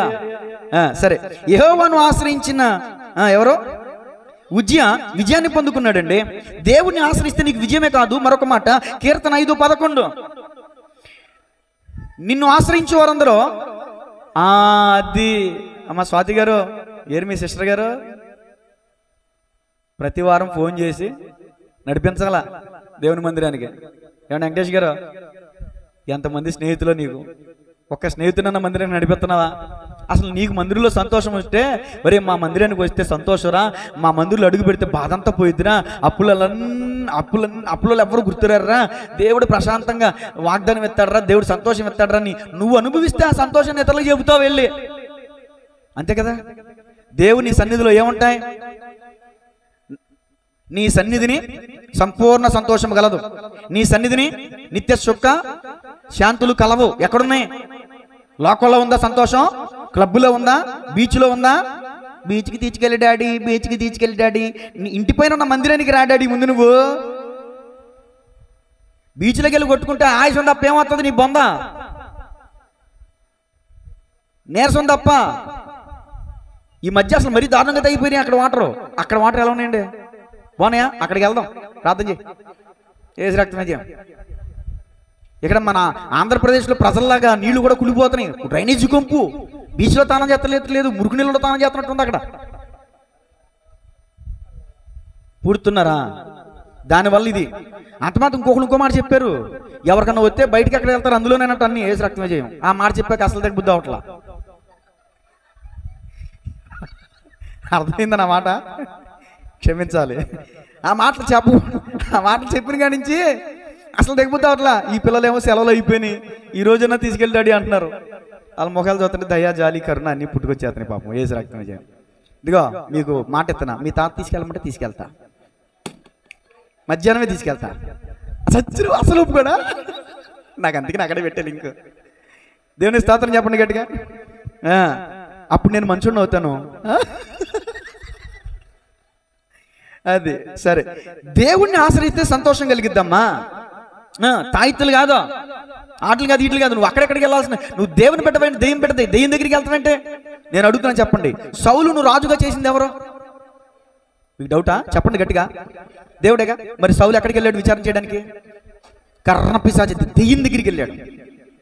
అది ఈ రోజున దేవుని చోట రాజ్యం పొందుకుని, దేవుని ద్వారా ఉద్యోగం పొందుకుని, దేవుని ద్వారా వ్యాపారం పొందుకుని, ఈ వ్యాపారంలో నాకు లాభం వస్తుందా రాదా? శిలకతో తీసుకో, నువ్వు చెప్పు. సోది నువ్వు చెప్పు. నువ్వు ఏం చెప్తాడు? బొంద నువ్వు కలగైతే బాబో సూపర్ అంటారు. నువ్వు 5వ 10వ పెట్టావు అనుకో, నీకు అంతా సునామీ అని చెప్తారు వాళ్ళు. నా దగ్గరికి రండి, నేను మీకు చెప్తా భవిష్యత్తు. జరిగింది చెప్తాను, జరుగుతున్నది చెప్తాను, జరగబోయేది చెప్తాను. చెప్పమంటారా వద్దంటారా? చెప్పమంటారా? జరిగింది చెప్తున్నాను వినండి. మన గతం పాపం, అవునంటారా కాదంటారా? జరుగుతున్నది చెప్తున్నాను వినండి. మీరు యేసయ్య దగ్గరికి వచ్చి ఆ పాపాన్ని ఒప్పుకుంటే మీరు కనికరం పొందుకుంటారు. ఇది జరుగుతున్నది. భవిష్యత్తు చెప్తున్నాను వినండి. మీరు గనక మీ అతిక్రమాలు ఒప్పుకుని విడిచిపెడితే, దేవుని కనికరం పొందుకుంటే, మీరు మీ భవిష్యత్తు అద్భుతం, అమోఘం. గట్టిగా చేపలు కొట్టి దేనాను వాయింపడతాం. మీ భవిష్యత్తు సూపరు, మీ భవిష్యత్తు సూపరు. ఉదాహరణ చెప్పమంటారా? అసలు దాసబాబాయ్ గారు ఏం చెప్పారండి మొదటి మాట, అసలు అలా వర్ణిస్తారని అసలు అక్సెప్ట్ చేయలే. అసలు అలాంటి ఆలోచన నాకు రాలా. పుట్టుకతోనే ఎవరు చెప్పారు అనుకున్నా. ఆ షేరు పుట్టుకతోనే నువ్వు కూడా ఎప్పుడైతే క్రీస్తులో పుడతావో అప్పుడే భాగ్యవంతుడివి. దేవునికి స్తోత్రం కలుగునుగా. ఇది నీ భవిష్యత్తు. నీ గతం పాపం, ప్రస్తుతం నువ్వు దేవుని సన్నిధిలో నీ పాపం ఒప్పుకుని విడిచిపెడితే కనికరించబడతావు. నీ భవిష్యత్తు భాగ్యం. నువ్వు భాగ్యవంతుడు అవుతావు, నువ్వు భాగ్యవంతురాలు అవుతావు. ఎప్పుడు? దేవుని మందిరానికి వచ్చి నీ పాపాన్ని కడుక్కో యేసయ్య రక్తం ద్వారా. అంతేగాని ఎక్కడో సంతోషాన్ని వెతుక్కో మాకు. ఉజ్జియా దేవుని సన్నిధిలో సంతోషాన్ని వెతికాడు. దేవుని స్తోత్రం చెప్పండి. ఇంకో మాట, కీర్తన 9:10. ఆయనను చెప్పండి, చదవండి. యెహోవా, నిన్ను ఆశ్రయించిన వారిని నీవు విడిచిపెట్టేవాడు కాదు. ఇప్పుడు నా వైపు చూడండి. తల్లిదండ్రులు విడిచిపెట్టరా ఒక సమయంలో, ఒక పరిస్థితిలో? ఎవరైనా విడిచిపెడతారా? పెట్టరా? విడిచిపెట్టేస్తారు. కన్నీ పిల్లల్ని ఒళ్ళకంపలో పడేస్తున్నారు. అందుకనే కదా ఈ పాటలు. తల్లి మరచిన గాని నన్ను మరువనన్న ప్రేమ, తండ్రి విడిచిన గాని నన్ను విడువనన్న ప్రేమ, తన ఎదలోతుల్లో దాచుకున్న ప్రేమ, తన అరచేతుల్లో చెక్కుకున్న ప్రేమ. ప్రేమ యేసయ్య ప్రేమ, ప్రేమ యేసయ్య ప్రేమ. పాడదాం. ప్రేమ యేసయ్య ప్రేమ, ప్రేమ యేసయ్య. స్త్రీ తన గర్భమున పుట్టిన బిడ్డను కరుణింపక తల్లి మరచిన మరచును. స్త్రీ తన గర్భమున పుట్టిన బిడ్డను కరుణింపక తల్లి మరచిన మరచును.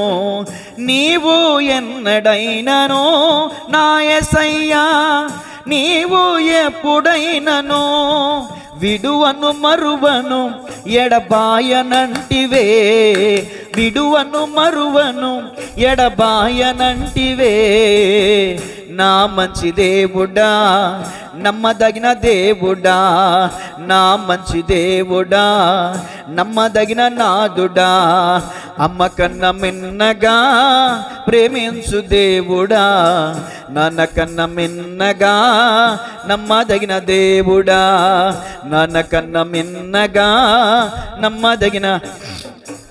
ఎంత భయంకరం అంటే ఈ రోజున తల్లిదండ్రులు కూడా విడిచిపెట్టేస్తున్నారు కొన్ని సందర్భాల్లో. ఆయన ఆశ్రయించిన వారిని ఆయన విడిచిపెట్టేవాడు కాడంట. తర్వాత కీర్తన 18:2 భక్తుడేమన్నాడు చూడండి, యెహోవా నా శైలము, నా కోట, నన్ను రక్షించువాడు, నా కేడము, నా రక్షణ శృంగము, నా ఉన్నత దుర్గము, నా దేవుడు, నేను ఆశ్రయించిన నా దుర్గం. అద్ది ఈ మాటలన్నీ నాతో కలిసి చెప్పగలరా? చెప్పగలరా? యెహోవా నా శైలం, యెహోవా నా రక్షణ శృంగం, యెహోవాయే నా బలం, యెహోవాయే నా కోట, యెహోవాయే నేను ఆశ్రయించిన నా దుర్గము. ఇప్పుడు కొంచెం నొచ్చుకునే మాట మాట్లాడతాను, చెప్తున్నాను, దయచేసి అపార్థం చేసుకోవద్దు. దేవుని స్తోత్రం చెప్పండి గట్టిగా. ఎవరిని ఆశ్రయించాలి మనం? ఎవరిని ఆశ్రయించాలి? నిన్న దినాన్న నా స్నేహితుని తండ్రి బిరుదుగడ్డ నతానేయులు గారిది కార్యక్రమం, సమాధి గారు ప్రార్థన చేయడానికి రమ్మంటే నేను వెళ్ళా. ముందు ఆయన ప్రార్థన చేశారు, తర్వాత నేను ఒక మాట చెప్పి 2 మాటలు చెప్పి నేను కూడా ప్రార్థన చేశాను. ఆయన ప్రార్థన చేసినప్పుడు ఒక మాట, వాళ్ళ ఆర్సీఎం సంబంధించిన వాళ్ళు జరిగిందే చెప్తున్నారు కాబట్టి వాళ్ళ ప్రార్థన శైలి అలా ఉంటుంది. తప్పేం కాదు, ఎలా ప్రార్థన చేసినా దేవుడు వింటాడు. కానీ ఆ ప్రార్థనలో నాకు ఒక పదం నచ్చలా. చెప్పంటారు వద్దంటారా? ఏమన్నా ప్రార్థన చేశారంటే, సర్వేశ్వరుని మాత, మా మరణకాలం వరకు నీ పుత్రుడైన యేసయ్యకు మా కొరకు విన్నపములు విన్నవించుము అని అన్నాడు. నాకు గుండె పగిలినంత పరిస్థితి అయింది. సర్వేశ్వరుని మాత ఏం చేయాలంట? మా మరణకాలం వరకు మా గురించి ఎవరిని వేడుకొనము? నీ కుమారుడైన యేసయ్యను వేడుకొనము. ఇది వాక్యానుసారమైన ప్రార్థన అంటారా కాదంటారా చెప్పండి? బ్రతుకున్న వాళ్ళు ప్రార్థన చేస్తారా, చనిపోయిన వాళ్ళు ప్రార్థన చేస్తారా? ఇప్పుడు చెన్నై వెళ్ళారు, మద్రాసు వెళ్ళారు, ఎవరు సమాజ్ చూశారు? అక్కడ తోమా సమాజ్ చూశారు. తోమా నామంలో ప్రార్థన కానీ చేసి వచ్చారా?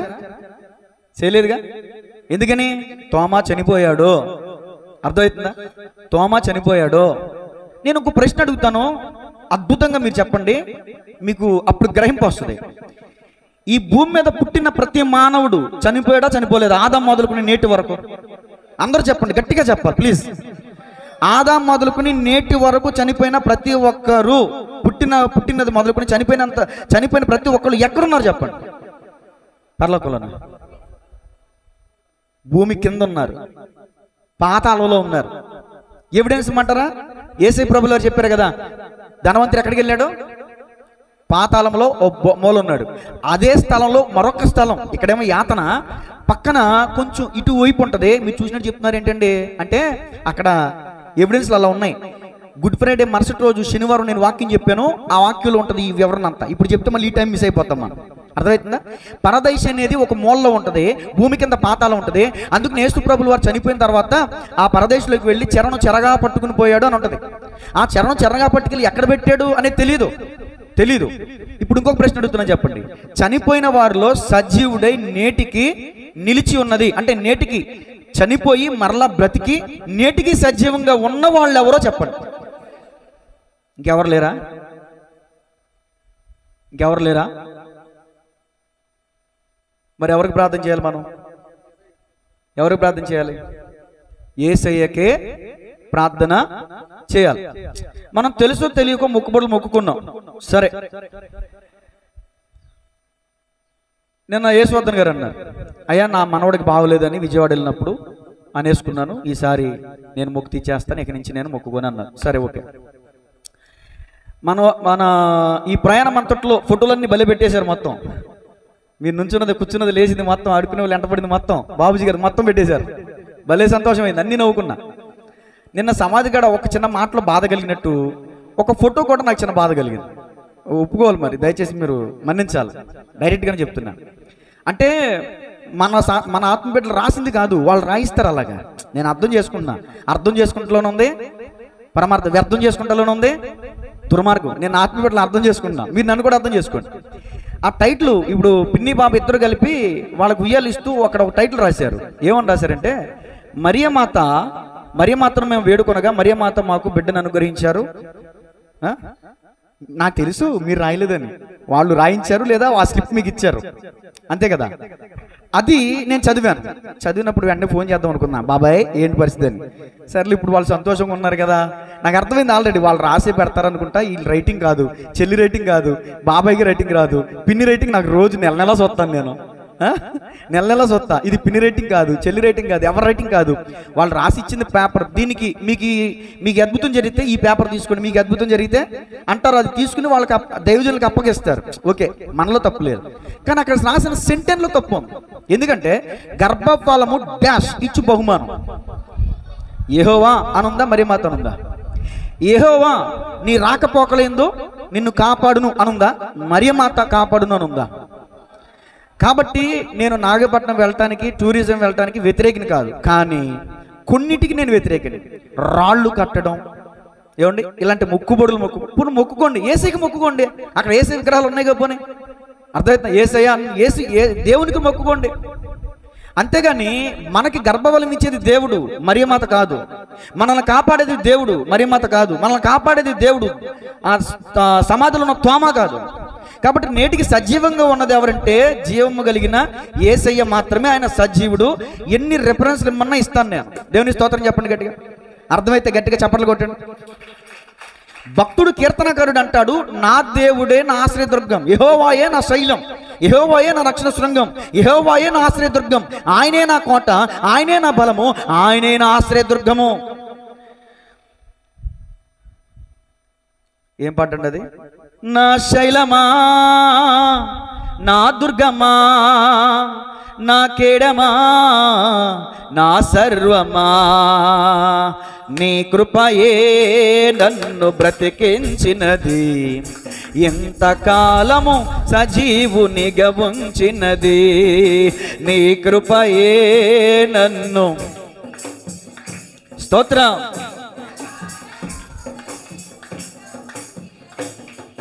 ఆరోగ్య ప్రదాతయే, సంపూర్ణ స్వస్థత అనుగ్రహించువాడే, ఆరోగ్య ప్రదాతయే, సంపూర్ణ స్వస్థత అనుగ్రహించువాడే, నా జీరురతము జీవితమంతా అనుసరించినాడే, నాకై కొరడాల దెబ్బలను అనుభవించినాడే. శరీరారెవ్వరు నా ప్రియుడైన యేసయ్యకు, శరీరారెవ్వరు నా ప్రియుడైన యేసయ్యకు. దేవునికి స్తోత్రం. కాబట్టి గమనించాలి, దేవుణ్ణి మనం ఆశ్రయించాలి, దేవునికే మనం ప్రార్థన చేయాలి, ఆయనకే మనం వినవించుకోవాలి. చాలామంది దేన్ని ఆశ్రయంగా చేసుకుంటున్నారంటే పరిశుద్ధ గ్రంథంలో ఒక వాక్యాన్ని ఆశ్రయంగా చేసుకుంటున్నారు. యోహాను సువార్త 2వ అధ్యాయంలో అక్కడ ఉన్నటువంటి సందర్భంలో కరువు ఏమొచ్చింది, అక్కడ ఆటంకం, ద్రాక్షరసం అయిపోయింది. మరియ తల్లి వచ్చి యేసు ప్రభుల వారిని అడిగిన సందర్భాన్ని దృష్టిలో పెట్టుకున్నారు తప్ప అసలు ఆమె అడిగిన దానికి ఆయన సమాధానం చెప్పలేదు అనే విషయాన్ని వాళ్ళ దృష్టి ఉంచట్ల. అక్కడ ఆమె అడిగినా దేవుడు అద్భుతం చేస్తాడు, అడగకపోయినా దేవుడు అద్భుతం చేస్తాడు. అద్భుతం అనేది అడిగితే జరిగేది కాదు, దేవుడు చేయాలనుకుంటే చేసేది. మీకు ఎవిడెన్స్ ఇస్తాను చూడండి. ఎర్ర సముద్రాన్ని 2 పాయలు చేసాడు దేవుడు. మళ్ళీ ఎప్పుడైనా ఎర్ర సముద్రం 2 పాయలు అయిందా? అయిందా? ఎందుకని? అది ఆయన చేయాలనుకున్నాడు, అద్భుతం చేశాడంతే. మోషే ప్రార్థన చేస్తే జరగలేదు అది. యార్దాను రెండుగా విడిపోయింది, దేవుడు చేయాలనుకున్నాడు. మరలా ఎప్పుడైనా విడిపోయిందా? ఇప్పుడు మనం కూడా వెళ్ళి ప్రార్థన చేద్దాం. బీచ్ మచిలీపట్నం సముద్రం 2 పాయలు అవుద్దా? అవ్వదు. అది అద్భుతం, అది అద్భుతం. దేవుడు చేయాలనుకుంటే జరిగే అద్భుతం. మరియమ్మ తల్లి ప్రార్థన చేసినందుకు అక్కడ అద్భుతం జరగలేదు.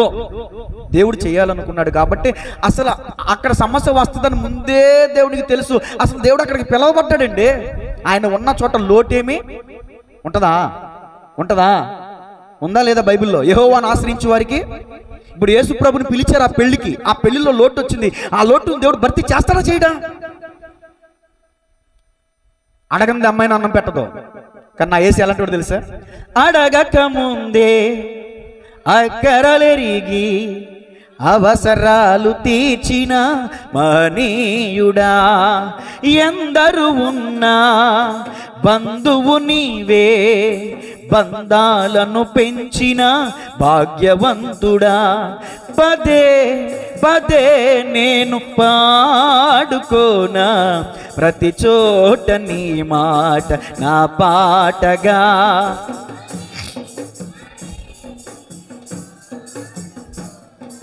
ప్రతి చోట నీ మాట నా పాటగా, మమతల మహారాజా యేసు రాజా, మమతల మహారాజా నా యేసు రాజా. దేవునికి స్తోత్రం. కీర్తన 31:19, నిన్ను ఆశ్రయించిన వారి పట్ల నీవు సిద్ధపరిచిన మేలెంతో అక్కడ వాళ్ళకి తెలియలా. దేవుడు ఆల్రెడీ అక్కడ రాతి బాణంలో అద్భుతాన్ని దాచిపెట్టాడు. అక్కడ నిన్ను ఆశ్రయించిన వారి పట్ల నీవు సిద్ధపరిచిన మేలు ఎంతో. ఇప్పుడు మీరందరూ దేవుడిని ఆశ్రయించారు, మీకు తెలీదు దేవుడు మీకోసం ఆల్రెడీ మేలుని సిద్ధపరచుంచాడు. అది ఎప్పుడు వస్తుందో తెలుసా? ఆయన మాట విన్నప్పుడు ఆకాశం తెరవబడి దేవుడు మీకు అలా ఇస్తాడు. మీరు విననంత వరకు వాయిదా వేసుకున్నట్టే. ఒక్క ఆదివారం మీరు రాలేదంటే నాకేమన్నా బాధ, నాకేమైనా చింత, నాకేమైనా నష్టమా? మీరు పొందుకోబోయే మేలుని వాయిదా వేసుకున్నట్టే. మీరు ఆదివారం మందిరానికి రాలేదంటే మీకు నష్టం, సేవకునికి నష్టం కాదు. ఆ విషయాన్ని దృష్టిలో పెట్టుకోండి ముందు. దేవుని స్తోత్రం చెప్పండి గట్టిగా. కీర్తన 34:8, యెహోవా ఉత్తముడని రుచి చూచి తెలుసుకున్నవాడు ధన్యుడు. చదవండి మరొక మాట. అది ఆయనను ఆశ్రయించిన నరుడు ధన్యుడు. రుచి చూచి తెలుసుకో, హృదయాన చేర్చుకో, ఎంతో ఉత్తముడైన యేసుదేవుని, దేవతనయుడు వేద పురుషుడు, రక్షింప గల సమర్థుడు. పడండి. దేవతనయుడు వేద పురుషుడు, రక్షింపగల సమర్థుడు. రుచి చూచి తెలుసుకో, హృదయాన చేర్చుకో, ఎంతో ఉత్తముడైన యేసుదేవుని. హల్లెలూయా. తర్వాత సామెతల గ్రంథం 28:5, యెహోవాని ఆశ్రయించిన వారు సమస్తాన్ని గ్రహిస్తారంట. తర్వాత ఇప్పుడు మనం ఏం చేయట్లేదో చూడండి. తిమోతికి రాసిన 2వ పత్రిక 3:5. తిమోతికి రాసిన 2వ పత్రిక, నేను 3 మాటలకు వెళ్ళిపోతా, టైం చాలా అయిపోయిందండి. పైకి భక్తి గల వారి వలె ఉండియో నా శక్తిని ఆశ్రయించని వారినై ఉన్నారంట. అమ్మా పైకి ఎలా ఉన్నారు? పైకి ఎలా ఉన్నారు? కానీ శక్తిని ఆశ్రయించట్లేదు. శక్తి లేని భక్తి, శక్తి లేని భక్తి. 2 మాటలు ముగించాను, 3వ మాట రాసుకుని టకటకమని చెప్పేస్తాను. నిర్మాణకుడు, వ్యవసాయ ఆపేక్ష కలిగిన ఉజ్జయ. రాసుకోండి, వివరించను ఇంకా. ఆఖరి మాట ప్రాముఖ్యం, ఆఖరి మాట చెప్తాను. ఓకేనా? దేవుని స్తోత్రం చెప్పండి. 3వ మాట నిర్మాణకుడు. నిర్మాణకుడు, వ్యవసాయ ఆపేక్ష గలవాడు. ఎంత రాజైనా వ్యవసాయం అంటే మంచి ఇష్టం అనమాట. చూడండి, మన పవన్ కళ్యాణ్ గారు కూడా ఆయనకి తోటలన్నా, పశువులన్నా, వాటికి ఆహారం పెట్టడం అన్నా, నీళ్లు పెట్టడం అన్నా చాలా ఇష్టం. ఏంటి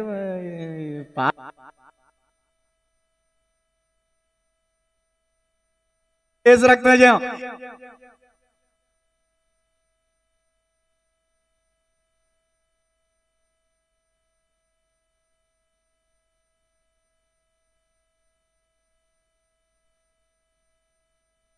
మనసులో అనుకుంది, నాకు అర్థమైపోయింది. అమ్మా కొంచెం ఏంటి నాకు తెలుసమ్మా మీ ఆలోచనలు ఏంటో. యేసు రక్తనిజం. నిర్మాణకుడు, వ్యవసాయ ఆపేక్ష కలిగిన వాడు ఉజ్జియా. దినవృత్తాంతంలో 2వ గ్రంథం 26వ అధ్యాయం 9 నుంచి 10 వచనాలు ఉంటుంది. మీరు నెత్తుక్కునే పని లేకుండా చెప్పేస్తున్నా. 26వ అధ్యాయం 9 నుంచి 10 వచనాలు. తర్వాత 4వ మాట రాసుకోండి. 2వ దినవృత్తాంతములు 26వ అధ్యాయం 14 నుంచి 15 వచనాలు. సైన్యమునకు ఆయుధములను చేయించిన ఉజ్జియా. సైన్యానికి ఏం చేశాడు? ఆయుధాలు చేయించాడు. అయ్యా, ఇప్పుడు నీ ఇంటికి రాజు వెంకటేష్ నువ్వే, నీ ఇంటికి రాజు నువ్వే. నీ సైన్యం ఎవరో తెలుసా? నీ తల్లి, తండ్రి, నీ భార్య, నీ పిల్లలు. వీళ్ళకు ఇప్పుడు నువ్వు ఆయుధాలు చేయించాలి. ఎందుకని? అత్త కోడలు రోజు కుట్టుకుంటా కాదు, నువ్వు మీ నాన్న రోజు కుట్టుకుంటా కాదు. ఆ ఆయుధాలు వేరు, మన పోరాటం వేరు. ఆనాటి యుద్ధాలు వేరు, ఈనాటి పోరాటం వేరు. పోరాటం ఆత్మీయ పోరాటం. ఇది ఆత్మీయ పోరాటం. అర్థమైందా? శరీరాలతో పోరాటం కాదు. అత్తగొడలు జుట్లు పట్టుకుని కొట్టుకుంటారే, ఆ పోరాటం కాదు. మన పోరాటం శరీరాలతో కాదు, కానీ ప్రస్తుత అంధకార సంబంధముకు దురాత్మలతోనూ అంధకార శక్తులతోనూ మన పోరాటం అని ఎఫెసీ పత్రికలో 6వ అధ్యాయం 10వ వచనంలో పౌలు గారు చెప్తున్నారు. సర్వాంగ కవచాన్ని ధరించుకోండి. ఇప్పుడు మీరు కత్తులు, కటార్లు, మంగజల్లి గారు అంటారు, అత్త మీద కోపం వచ్చానంట ఈ కోడల పిల్లంట మిలిటరీ శబ్దాలని చేసేస్తుందంట. అక్కడికి వెళ్ళి కిచెన్ రూమ్లోకి వెళ్ళి మిలిటరీ శబ్దాలంట. ఇప్పుడు ఆ తుపాకీ గుళ్ళు వచ్చినట్టు టపటపటపలు ఆడిచేస్తారంట. వీళ్ళకి కోపం వస్తే కోడలకి పళ్ళు జారి పడకపోయినా టపేలు మన కొడతారు. ఆ శబ్దానికి అత్తగారికి తలనొప్పి వచ్చేయాలని. అంటే మీ ఇంట్లో జరిగిందేంటి అనుకోవద్దు, అక్కడక్కడ జరిగింది వింటా ఉంటాం కాబట్టి చెప్తున్నా. దేవుని స్తోత్రం. అత్తగారుల మీద కక్ష తీర్చుకుంటారు కొంత, భర్తల మీద కక్ష తీర్చుకుంటారు కొంతమంది. అర్థమవుతుందా? సరే, ఇప్పుడు మీరు నేను ఒక ఆయుధాలను తయారు చేసుకోవాలి. కత్తులు, కటార్లు, కటింగ్ బ్లేడ్లు, సూదులు, బ్లేడ్తో కూడా కోసేస్తున్నారు. అవి కాదు. ఏంటో చెప్పంటారా? వాక్యం అనే ఖడ్గం, అమ్మా వినాలి. విశ్వాసం అనే డాళ్ళు, రక్షణ అనే శరస్త్రానం, నీతి అనే మైమరువు, సత్యమని తోలుదట్టి, సిద్ధ మనసు సమాధానం అనే జోడు. ఈ సర్వాంగ కవచాన్ని మనం చేయించుకోవాలి. మీ దగ్గర ఉంటే మంచిది, లేకపోతే ఈ రోజున ఇంటికి వెళ్ళి ప్రభువా నాకు సర్వాంగ కవచం దయచే ప్రభువా అని ఉజ్జియాలాగా ప్రార్థన చేయండి. అదే ఉజ్జియా తన సైన్యానికి ఆయుధాలని, కేడెములను, డాళ్లను, ఈటెలను తయారు చేయించాడంట. దేవుని స్తోత్రం చెప్పండి. మీరు కూడా తయారు చేసుకోండి. మీ దగ్గర ఆయుధం లేదనుకో సాతానుగాడు అటాక్ చేస్తాడు, రోగ్రస్తులు అయిపోవాల్సి వస్తుంది, తీవ్ర నష్టాన్ని ఎదుర్కోవాల్సి వస్తుంది. ఈ ఆయుధాలు మీ దగ్గర ఉన్నాయనుకో సాతాను వేసి అగ్ని బాణాలని మీరు ఆర్పివేయగలుగుతారు. అపవాది వేయుచున్న, పాడండి, అపవాది వేయుచున్న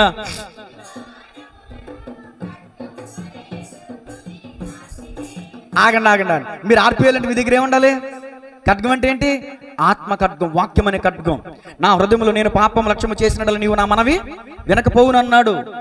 నీ హృదయంలో నా హృదయంలో పాపం చేయకుండా ఉండాలని, ఇదిగో నా హృదయం నీ ఎదుట నేను పాపం చేయకున్నట్లు నా హృదయంలో నీ వాక్యం ఉంచుకుని ఉన్నానన్నాడు దావీదు గారు. ఉందా మీ హృదయంలో వాక్యం? దేవునికి స్తోత్రం. ఆఖరి మాటలోకి వచ్చేయండి. వచ్చేటప్పుడు మీరు టైం చూసుకుంటా, వెళ్ళేటప్పుడు మీరు కూడా మీరు టైం చూసుకోవద్దు. ఏసు రక్తనిజం. ఈ 5వ మాట ఇంచుమించు ఒక అరగంట అన్న పడుతుంది. కిలోమీటర్లు రాలిపోతున్నాయి. దేవుని స్తోత్రం చెప్పండి. 5వ మాట రాసుకోండి. మనసున గర్వించి కుష్ఠరోగం పొందుకున్న ఉజ్జియా. ఇప్పుడు దాకా అన్ని మంచి విషయాలే, కానీ ఆఖరికి వచ్చేసరికి ఇతని జీవితం ఏమైపోయిందో చూడండి. కుష్ఠరోగం ఎందుకు వచ్చిందో ఇప్పుడు చెప్తున్నా. 2వ దినవృత్తాంతములు 26:16 చదవండమ్మా. అయితే అతడు సౌండ్ చేసే వాళ్ళకి పక్కన ఉన్న వాళ్ళు చెప్పాలి సౌండ్ చేయొద్దని. మళ్ళీ చదవండి ఒకసారి. అయితే అతడు స్థిరపడిన తర్వాత అతడు మనసున గర్వించి, ఇప్పుడు ఈ మాట నా వెనకాల చెప్పండి. అయితే ఉజ్జియా ప్లేస్లో మీరు పెట్టుకోండి, మీ పేరు పెట్టుకోండి. అంటే స్థిరపడిన తర్వాత గర్వపడితే మీ పేరు పెట్టుకోండి, లేకపోతే ఉజ్జియా పేరే పెట్టండి. ఓకేనా? అయితే ఉజ్జియా స్థిరపడిన తర్వాత మనసున గర్వించి చెడిపోయాను. రాత్రి దేని గురించి చెప్పాను? 4 గురించి చెప్పాను. ఇప్పుడు దేని గురించి చెప్తున్నా? మనసు గురించి చెప్తున్నా. 4 ఎందుకు ఇచ్చాడంటే దేవుడు దేవుని మహిమార్థమై ఇచ్చాడు. మనసు ఎందుకు ఇచ్చాడంటే దేవుడు ఆ మనసులో నువ్వు దేవుడిని కొలువుగా పెట్టుకుంటావని. నా హృదయం నీ ఆలయం. ఎవరికి రాదు, ఎవరికా? అంతే. నాకు అక్కడ వరకు చేసి రాత్రి. మన హృదయం ఎవరికి ఆలయంగా ఉండాలంట? దేవునికి ఆలయంగా ఉండాలి. నీ మనస్సు గర్వించి చెడిపోతే చెయ్యరాని పనులు చేస్తావు, చెయ్యాల్సిన పనులు చెయ్యవు. రాజు ఏం చెయ్యాలి? రాజ్య పరిపాలన చెయ్యాలి. యాజక పని చేయొచ్చా? చెప్పండి. రాజు వచ్చి యాజక పని చేయొచ్చా? అందుకనే పెద్దోళ్ళు అంటారు, కుక్క చేసే పని ఇది చెప్పట్లా. కుక్క చేసే పని స్వీట్ ఏది వచ్చిందా రాలేదా? నా భయం వేసినప్పుడు వెళ్ళిపోయిందేమో, మనం అందరూ ఇడిచిపెట్టబడ్డామేమో అనుకున్నాను నేను. ఎప్పుడు మాయమైపోయింది? కళ్ళు మూసుకున్నప్పుడు వెళ్ళిపోయిందా? అయ్యో ఏసు రక్తమేజం. ఇప్పుడు దేనికి ఎక్కడున్నాను నేను? కుక్క చేసే పని, గాడి చేసే పని. కుక్క చేసే పని గాడి చేసింది ఏమైంది?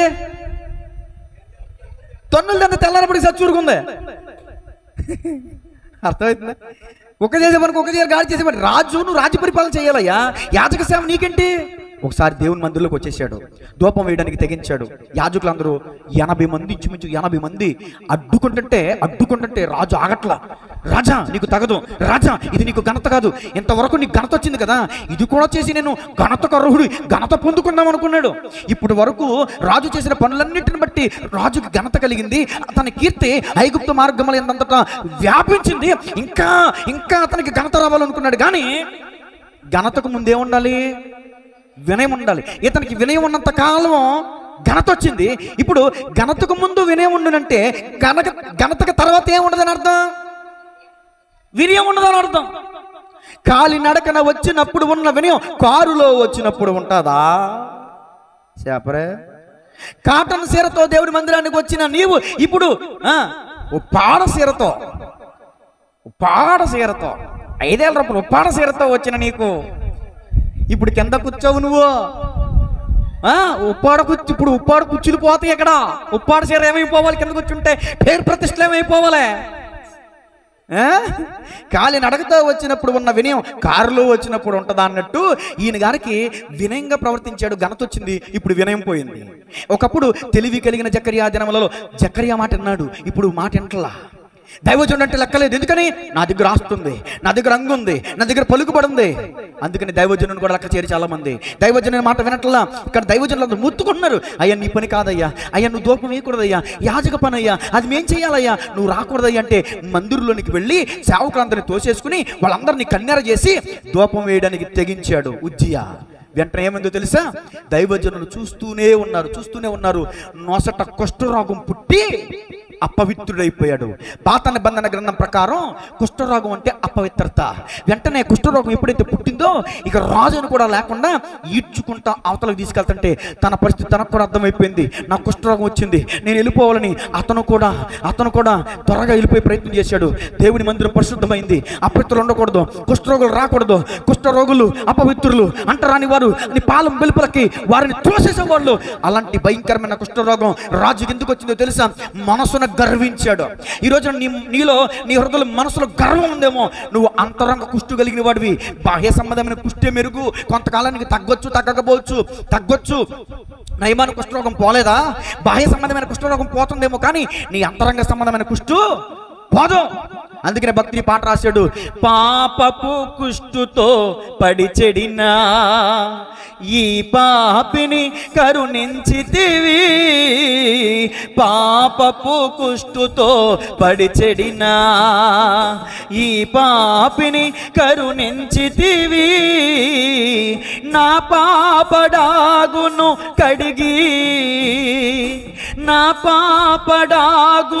కడిగి శుద్ధుని చేసితి వానా దేవా,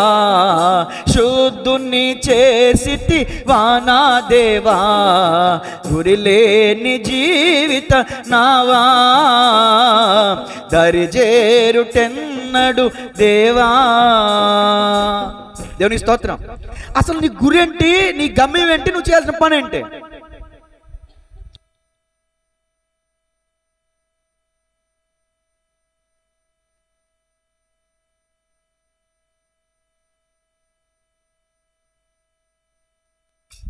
మీకు అది చెప్తే బాగా అర్థమవుతుంది. నీకు దేవుడిచ్చిన పని ఏంటి? నువ్వు చేసే పని ఏంటి రాజా? ఏసు రక్తమే చేయం. ఘనతకు ముందు వినయం ఉంటుందంట, తర్వాత ఉండదంట. నాశనానికి ముందు ఏమి నడుస్తుందంట? సామెతలు 16:18 రాసుకోండి. నాశనానికి ముందు గర్వం. ఎంత కాలం అండి? 52 సంవత్సరాలు అద్భుతమైన పరిపాలన చేశాడండి.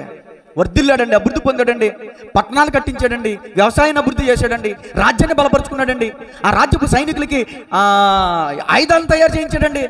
కానీ చిట్ట చివరికి వచ్చేసరికి స్థిరపడిన తర్వాత మనసును గర్వించి, నిజమే చాలా మందికి గర్వం ఎప్పుడు వస్తుంది? స్థిరపడ్డాకే వస్తుంది. కష్టాలు ఉన్నంత కాలం మొరపెడతాం దేవునికి, కష్టాలు ఉన్నంత కాలం కష్టంలో ఉండి కూడా ఇస్తాం దేవునికి. కానీ కష్టాలు తీరిపోయాక సమృద్ధి వచ్చిన తర్వాత ప్రార్థన చెయ్యం, దేవునికి ఇవ్వం. సమృద్ధి కలిగిన తర్వాత, స్థిరత కలిగిన తర్వాత మనసును గర్వించి అతిశయించాడంటండి, గర్విష్ఠుడైపోయాడు. గర్విష్ఠుడా నేను నీకు? చెప్పండి, గర్విష్ఠుడా నేను నీకు? ఇంతకు ముందు ఉద్యోగి దేవుడు తోడుగా ఉన్నాడా లేదా? వర్ధన చేశాడా లేదా? అభివృద్ధి చేశాడా లేదా? ఆశీర్వదించాడా లేదా? మరి ఇప్పుడు విరోధి అయిపోయాడంటే దేవుడు. దేవుడే మనకి విరోధి అయితే మనకి దిక్కెవరు? నీ మనసులో గర్వం ఉంటే ఈరోజు తీసేసుకో. దేనిని బట్టి నువ్వు అతిశించడానికి వీల్లేదు. ఒకడు గుర్రమును బట్టి రథమును బట్టి అతిశించును, కానీ మనమైతే మన దేవుడైన యెహోవాను బట్టి అతిశయించాలి. దేవునికి స్తోత్రం కలుగును గాక. నెబుకద్నెజరు గర్వించాడు, అడవి పాలైపోయాడు, గడ్డి మేసాడు. ముగిస్తున్నాను నేను. చేయాల్సిన మాదిరి చేయకపోయినా కష్టమే. అబీహు నాదాబులు యాజకుని కుమారులే. అన్యాగ్ని తెచ్చినందున దేవుడి మందిరంలో ఏమైంది? యెహోవా అగ్ని వచ్చి, అగ్ని అంటే వాక్యానికి సాదృశ్యం.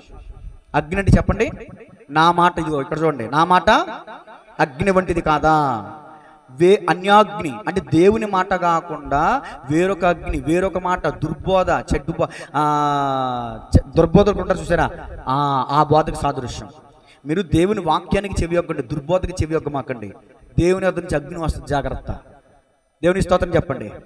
అబీహు నాదాబులు. ఇంకొక మాట చెప్పాలి, ఒఫ్నీ ఫినెహాసులు ఎందుకు చచ్చిపోయారు యుద్ధంలో? ఒక్కరోజు ఎందుకు ఇద్దరు కూడా అర్ధాంతరంగా చచ్చిపోయారు తెలుసా? వాళ్ళు చేయాల్సిన పని చేయాల, చేయకుండా పని చేశారు. మందసాన్ని ఎక్కడికి తీసుకెళ్లారు? యుద్ధంలోకి తీసుకెళ్లారు. మందసాన్ని, నా మాట చెప్పండి, మందసాన్ని ఎక్కడికి తీసుకెళ్లారు? మందసం ఎక్కడుండాలి చెప్పండి, కొంచెం గట్టిగా. మందసం ఎక్కడుండాలి? ఎక్కడ ఉండకూడదు? మందసం ఎక్కడుండాలి? ఎక్కడ ఉండకూడదు? సేవకుడు ఎక్కడుండాలి? సేవకుడు ఎక్కడ ఉండకూడదు? మరి మీ గొడవలు వచ్చినప్పుడు మాకు ఎందుకు ఫోన్ చేస్తున్నారా? మీ గొడవలు మీరు చూసుకోండి తప్ప. ఓ భార్య భర్త ఫోన్ చేశారు, చేయగడుకుని వెళ్ళిపోయా, ఇద్దరిని గద్దించా, మందిరానికి కొత్త మానేశారు. ఇదేంటి బాధ? నువ్వు కొట్టుకున్నావు, బాగానే ఉన్నావు. అంటే మరి పెద్ద మనిషి వచ్చినప్పుడు ఆటోమేటిక్ మాట అండా, సురేష్ గారు రండి, సురేష్ మాస్టర్ గారు రండి, మీరు రండి అంటారు. వచ్చాక మమ్మల్ని ఏదో చేస్తారు. దేవునికి స్తోత్రం. పెద్ద మనిషి వచ్చాడంటే నేను చిన్నోడు, నేను పెద్ద మనిషిగా పిలిచినప్పుడు నా మాట వినాలా? ఎంతప్పుడు పిలవటం ఎందుకు? నేను చెప్పింది చేయనప్పుడు నన్ను పిలవటం ఎందుకు? పిలిచి నన్ను అవమానించడం ఎందుకు? మళ్ళీ చర్చ కొట్టడం ఎందుకు? అందుకని సంఘంలో కావచ్చు, కుటుంబంలో కావచ్చు, ఏదైనా గొడవలు వస్తే అవి నా దాకా తీసుకురాకూడదు. ఒకవేళ ఉంటే మాట చెప్పండి, ప్రార్థన చేయడమే నా పని. ఇప్పుడు చెప్పండి, దైవజనుడు ఎక్కడ ఉండాలి? ఎక్కడ ఉండకూడదు? దైవజనుడు చర్చిలో ఉండి మీ అందరి కోసం ప్రార్థన చేయాలి. మీ ప్రయాణాలు బాగుండాలి, మీ రాకపోకలు బాగుండాలి, మీ వ్యాపారాలు బాగుండాలి, మీ ఉద్యోగాలు బాగుండాలి, మీకు ఆరోగ్యం కలిగి ఉండాలి. మీ కోసం, మీ క్షేమం కోసం ప్రార్థన చేయడమే నా పని. సెటిల్మెంట్ చేసే పని పాస్టర్ది కాదు. దేవుని స్తోత్రం చెప్పండి. అలా ఎవరన్నా సెటిల్మెంట్లు చేసేవాళ్ళు ఉంటే వాళ్ళని పిలవండి. అద్భుతమైన టైటిల్ చెప్తాను, రాసుకోండి. రాజ్యాలను జయించాడు కానీ, రాసుకోండి, ప్రాముఖ్యమైన మాటలు ఇవి. రాజ్యాలను జయించాడు కానీ తన మనసును జయించలేకపోయాడు. మొట్టమొదటి మాట. ఏం జయించలేకపోయాడు? సామెతలు 16:30. పట్టణమును పట్టుకొని పరాక్రమశాలి కంటే తన మనసును స్వాధీనపరుచుకుని వాడే శ్రేష్ఠుడు. పట్టణమును పట్టుకునే పరాక్రమశాలి కంటే తన మనసును స్వాధీనపరుచుకుని వాడే. ఇప్పుడు ఉజ్జియా పట్టణములు పట్టుకున్నాడు, ప్రాకారాలను కట్టాడు, కానీ తన మనసును ఏం చేసుకోలేకపోయాడు? స్వాధీనం చేసుకోలేకపోయాడు. మీరు కూడా అలా ఉన్నారా?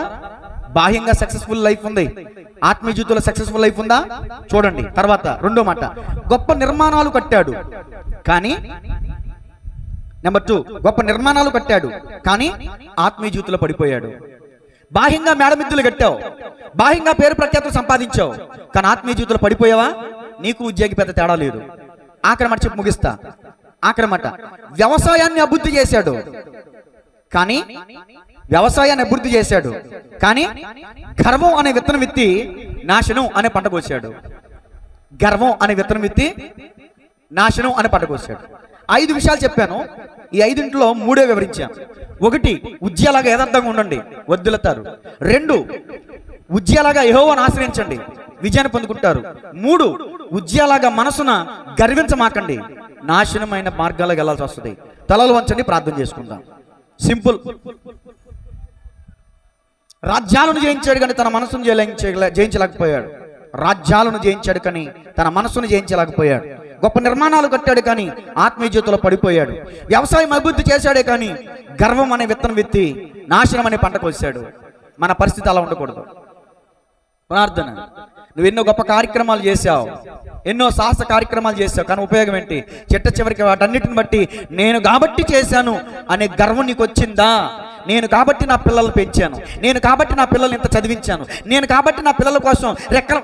ఎవరైనా కడతారు, ఎవరైనా తల్లిదండ్రులు అన్నాక కన్నాక ఇక ఎవరైనా చూస్తారు. ప్రత్యేకంగా నువ్వు చూసిందంటే గొప్ప. కుక్క కూడా కుక్కకి పుట్టినటువంటి పిల్లలకి పాలు ఎత్తుంది, పెంచుద్ది, పెద్ద చేసిద్ది.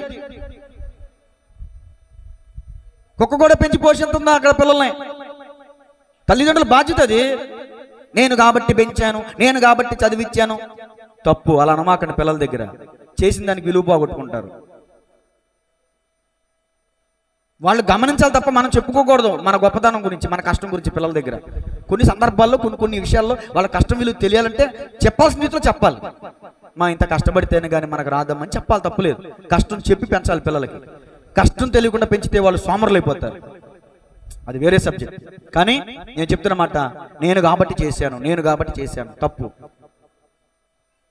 గర్వం నాశనానికి దారితీస్తుంది. పడిపోటుకు ముందు అహంకారమైన మనసు నడుచును. పడిపోయాడు అక్కడ ఉజ్జయ. అహంకారం వచ్చేసింది మనసులో. మనసును స్వాధీనపరచుకోలేకపోయాడు. రాత్రి 4 గురించి చెప్పాను, ఇప్పుడు మనసు గురించి చెప్తున్నాను. అందరూ ఒక 2 నిమిషాలు టైం ఇస్తున్నాను, ప్రార్థన చేయండి అమ్మా. మీరు అభివృద్ధి పొందాలి, వర్ధిల్లాలి అనుకుంటే యథార్థత కలిగి జీవించండి. అయ్యా నేను ఇక్కడి నుంచి యథార్థంగా ఉంటాను ప్రభా. ప్రతి ఆదివారం మందిరానికి వచ్చే విషయంలో, ఇచ్చే విషయంలో, నా భర్త విషయంలో, నా పిల్లల విషయంలో, అయ్యా నాకున్న ఇంటి సంబంధించిన విషయాల్లో, వ్యాపార సంబంధమైన విషయాలు, ఉద్యోగ సంబంధమైన విషయాలు అన్నింటిలో యథార్థంగా ఉంటానయ్యా. ఒప్పుకోండి, కనికరించబడతారు. ఇక్కడి నుంచి వర్ధిల్లత అంటే మీరేంటో చూస్తారు. యథార్థంగా ఉండాలండి, అన్ని విషయాలు యథార్థంగా ఉండాలి. ఏ వాక్యం చదువుతున్నావు గ్రహింపు లేదా? వాక్యం వింటున్నావు, గ్రహింపు లేదా? ఎదుటి వాళ్ళకి చెప్తాం మనం, మన కాడికి వచ్చేసరికి మాత్రం పరిస్థితులు బాగోలేదండి. ఏం మానేస్తున్నాం? పరిస్థితులు బాగోలేదని తింటాం మానేస్తున్నామా? పళ్ళుతో కూడా మానేస్తున్నామా? స్నానం చేయడం మానేస్తున్నామా? ఈ రోజున అనేక విషయాల్లో తప్పిపోతున్నారు. దైవిక సంబంధమైన విషయాలను తప్పిపోతున్నారు. అన్ని బాగానే చేస్తున్నారు.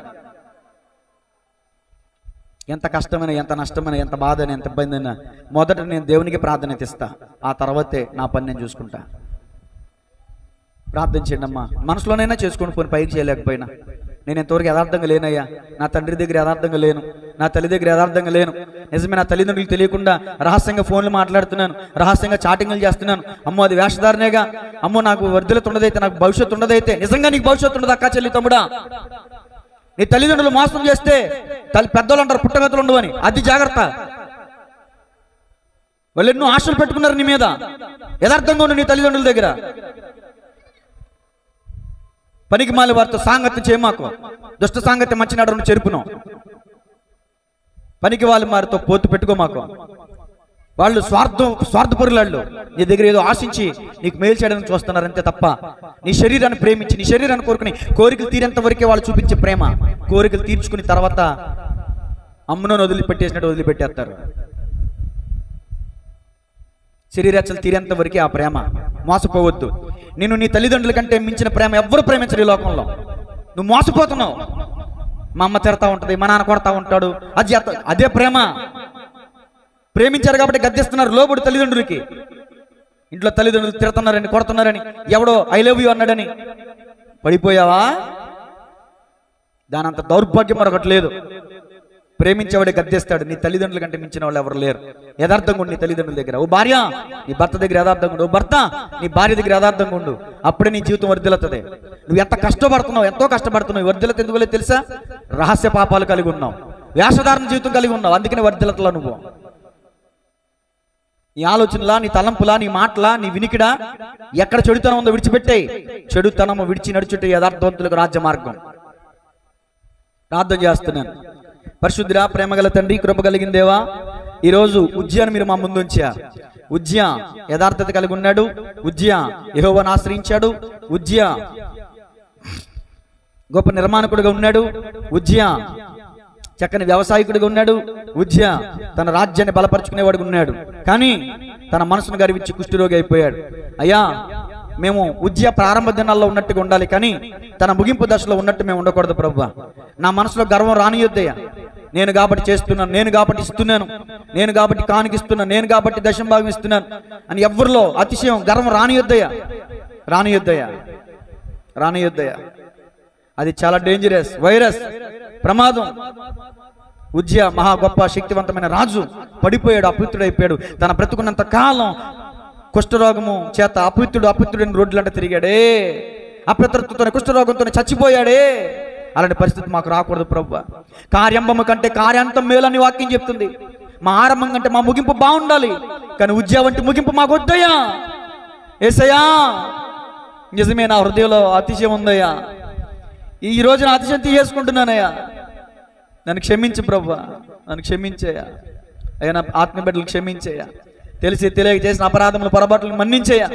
నీకే మేము ప్రార్థన చేయాలి, నిన్నే మేము ఆశ్రయించాలి, నీ సన్నిధిలోనే ప్రార్థించాలి, నీకే మొరపెట్టాలి. నీవే మా ఆశ్రయదుర్గం. అయ్యా, మా ఆత్మీయ బిడ్డల కన్నులు తెరవబడాలి, నిన్ను దృష్టించాలి, నీ స్పర్శను గమనించాలి, నీ స్పర్శను పొందుకోవాలి. సజీవుడు అయిన దేవుడు నీ ఒక్కనివే, నీకే మేము మొరపెట్టేవారు ఉండాలి. అటు కృప నాకు నా ఆత్మ బిడ్డలందరికీ దయచేయమని ప్రార్థన చేస్తున్నా. ఎంతో భారభరితంగా ప్రార్థనా పూర్వకంగా అయ్యా, నీవు అనుగ్రహించిన ధైర్యమును బట్టి మాట్లాడాను ప్రభువా. అయ్యా, మాట్లాడను కూడా మాట ఏదైనా మాట్లాడుంటే నన్ను క్షమించిన పెదవులను కాల్చాను. ఆత్మ బిడ్డలందరినీ కూడా మీరు జ్ఞాపకం చేసుకుని విత్తబడి నీ వాక్యమైన విత్తనాలు మంచి పంటను పడిన విత్తనమూలే 30 అంతులుగా 60 అంతులుగా 100 అంతులుగా ఫలింపు పొందడానికి సహాయం చేయమని యేసయ్య నామములో స్తుతించి ప్రార్థించి అడిగి వేడుకొంచున్నాము తండ్రి. ఆమేన్. God bless you.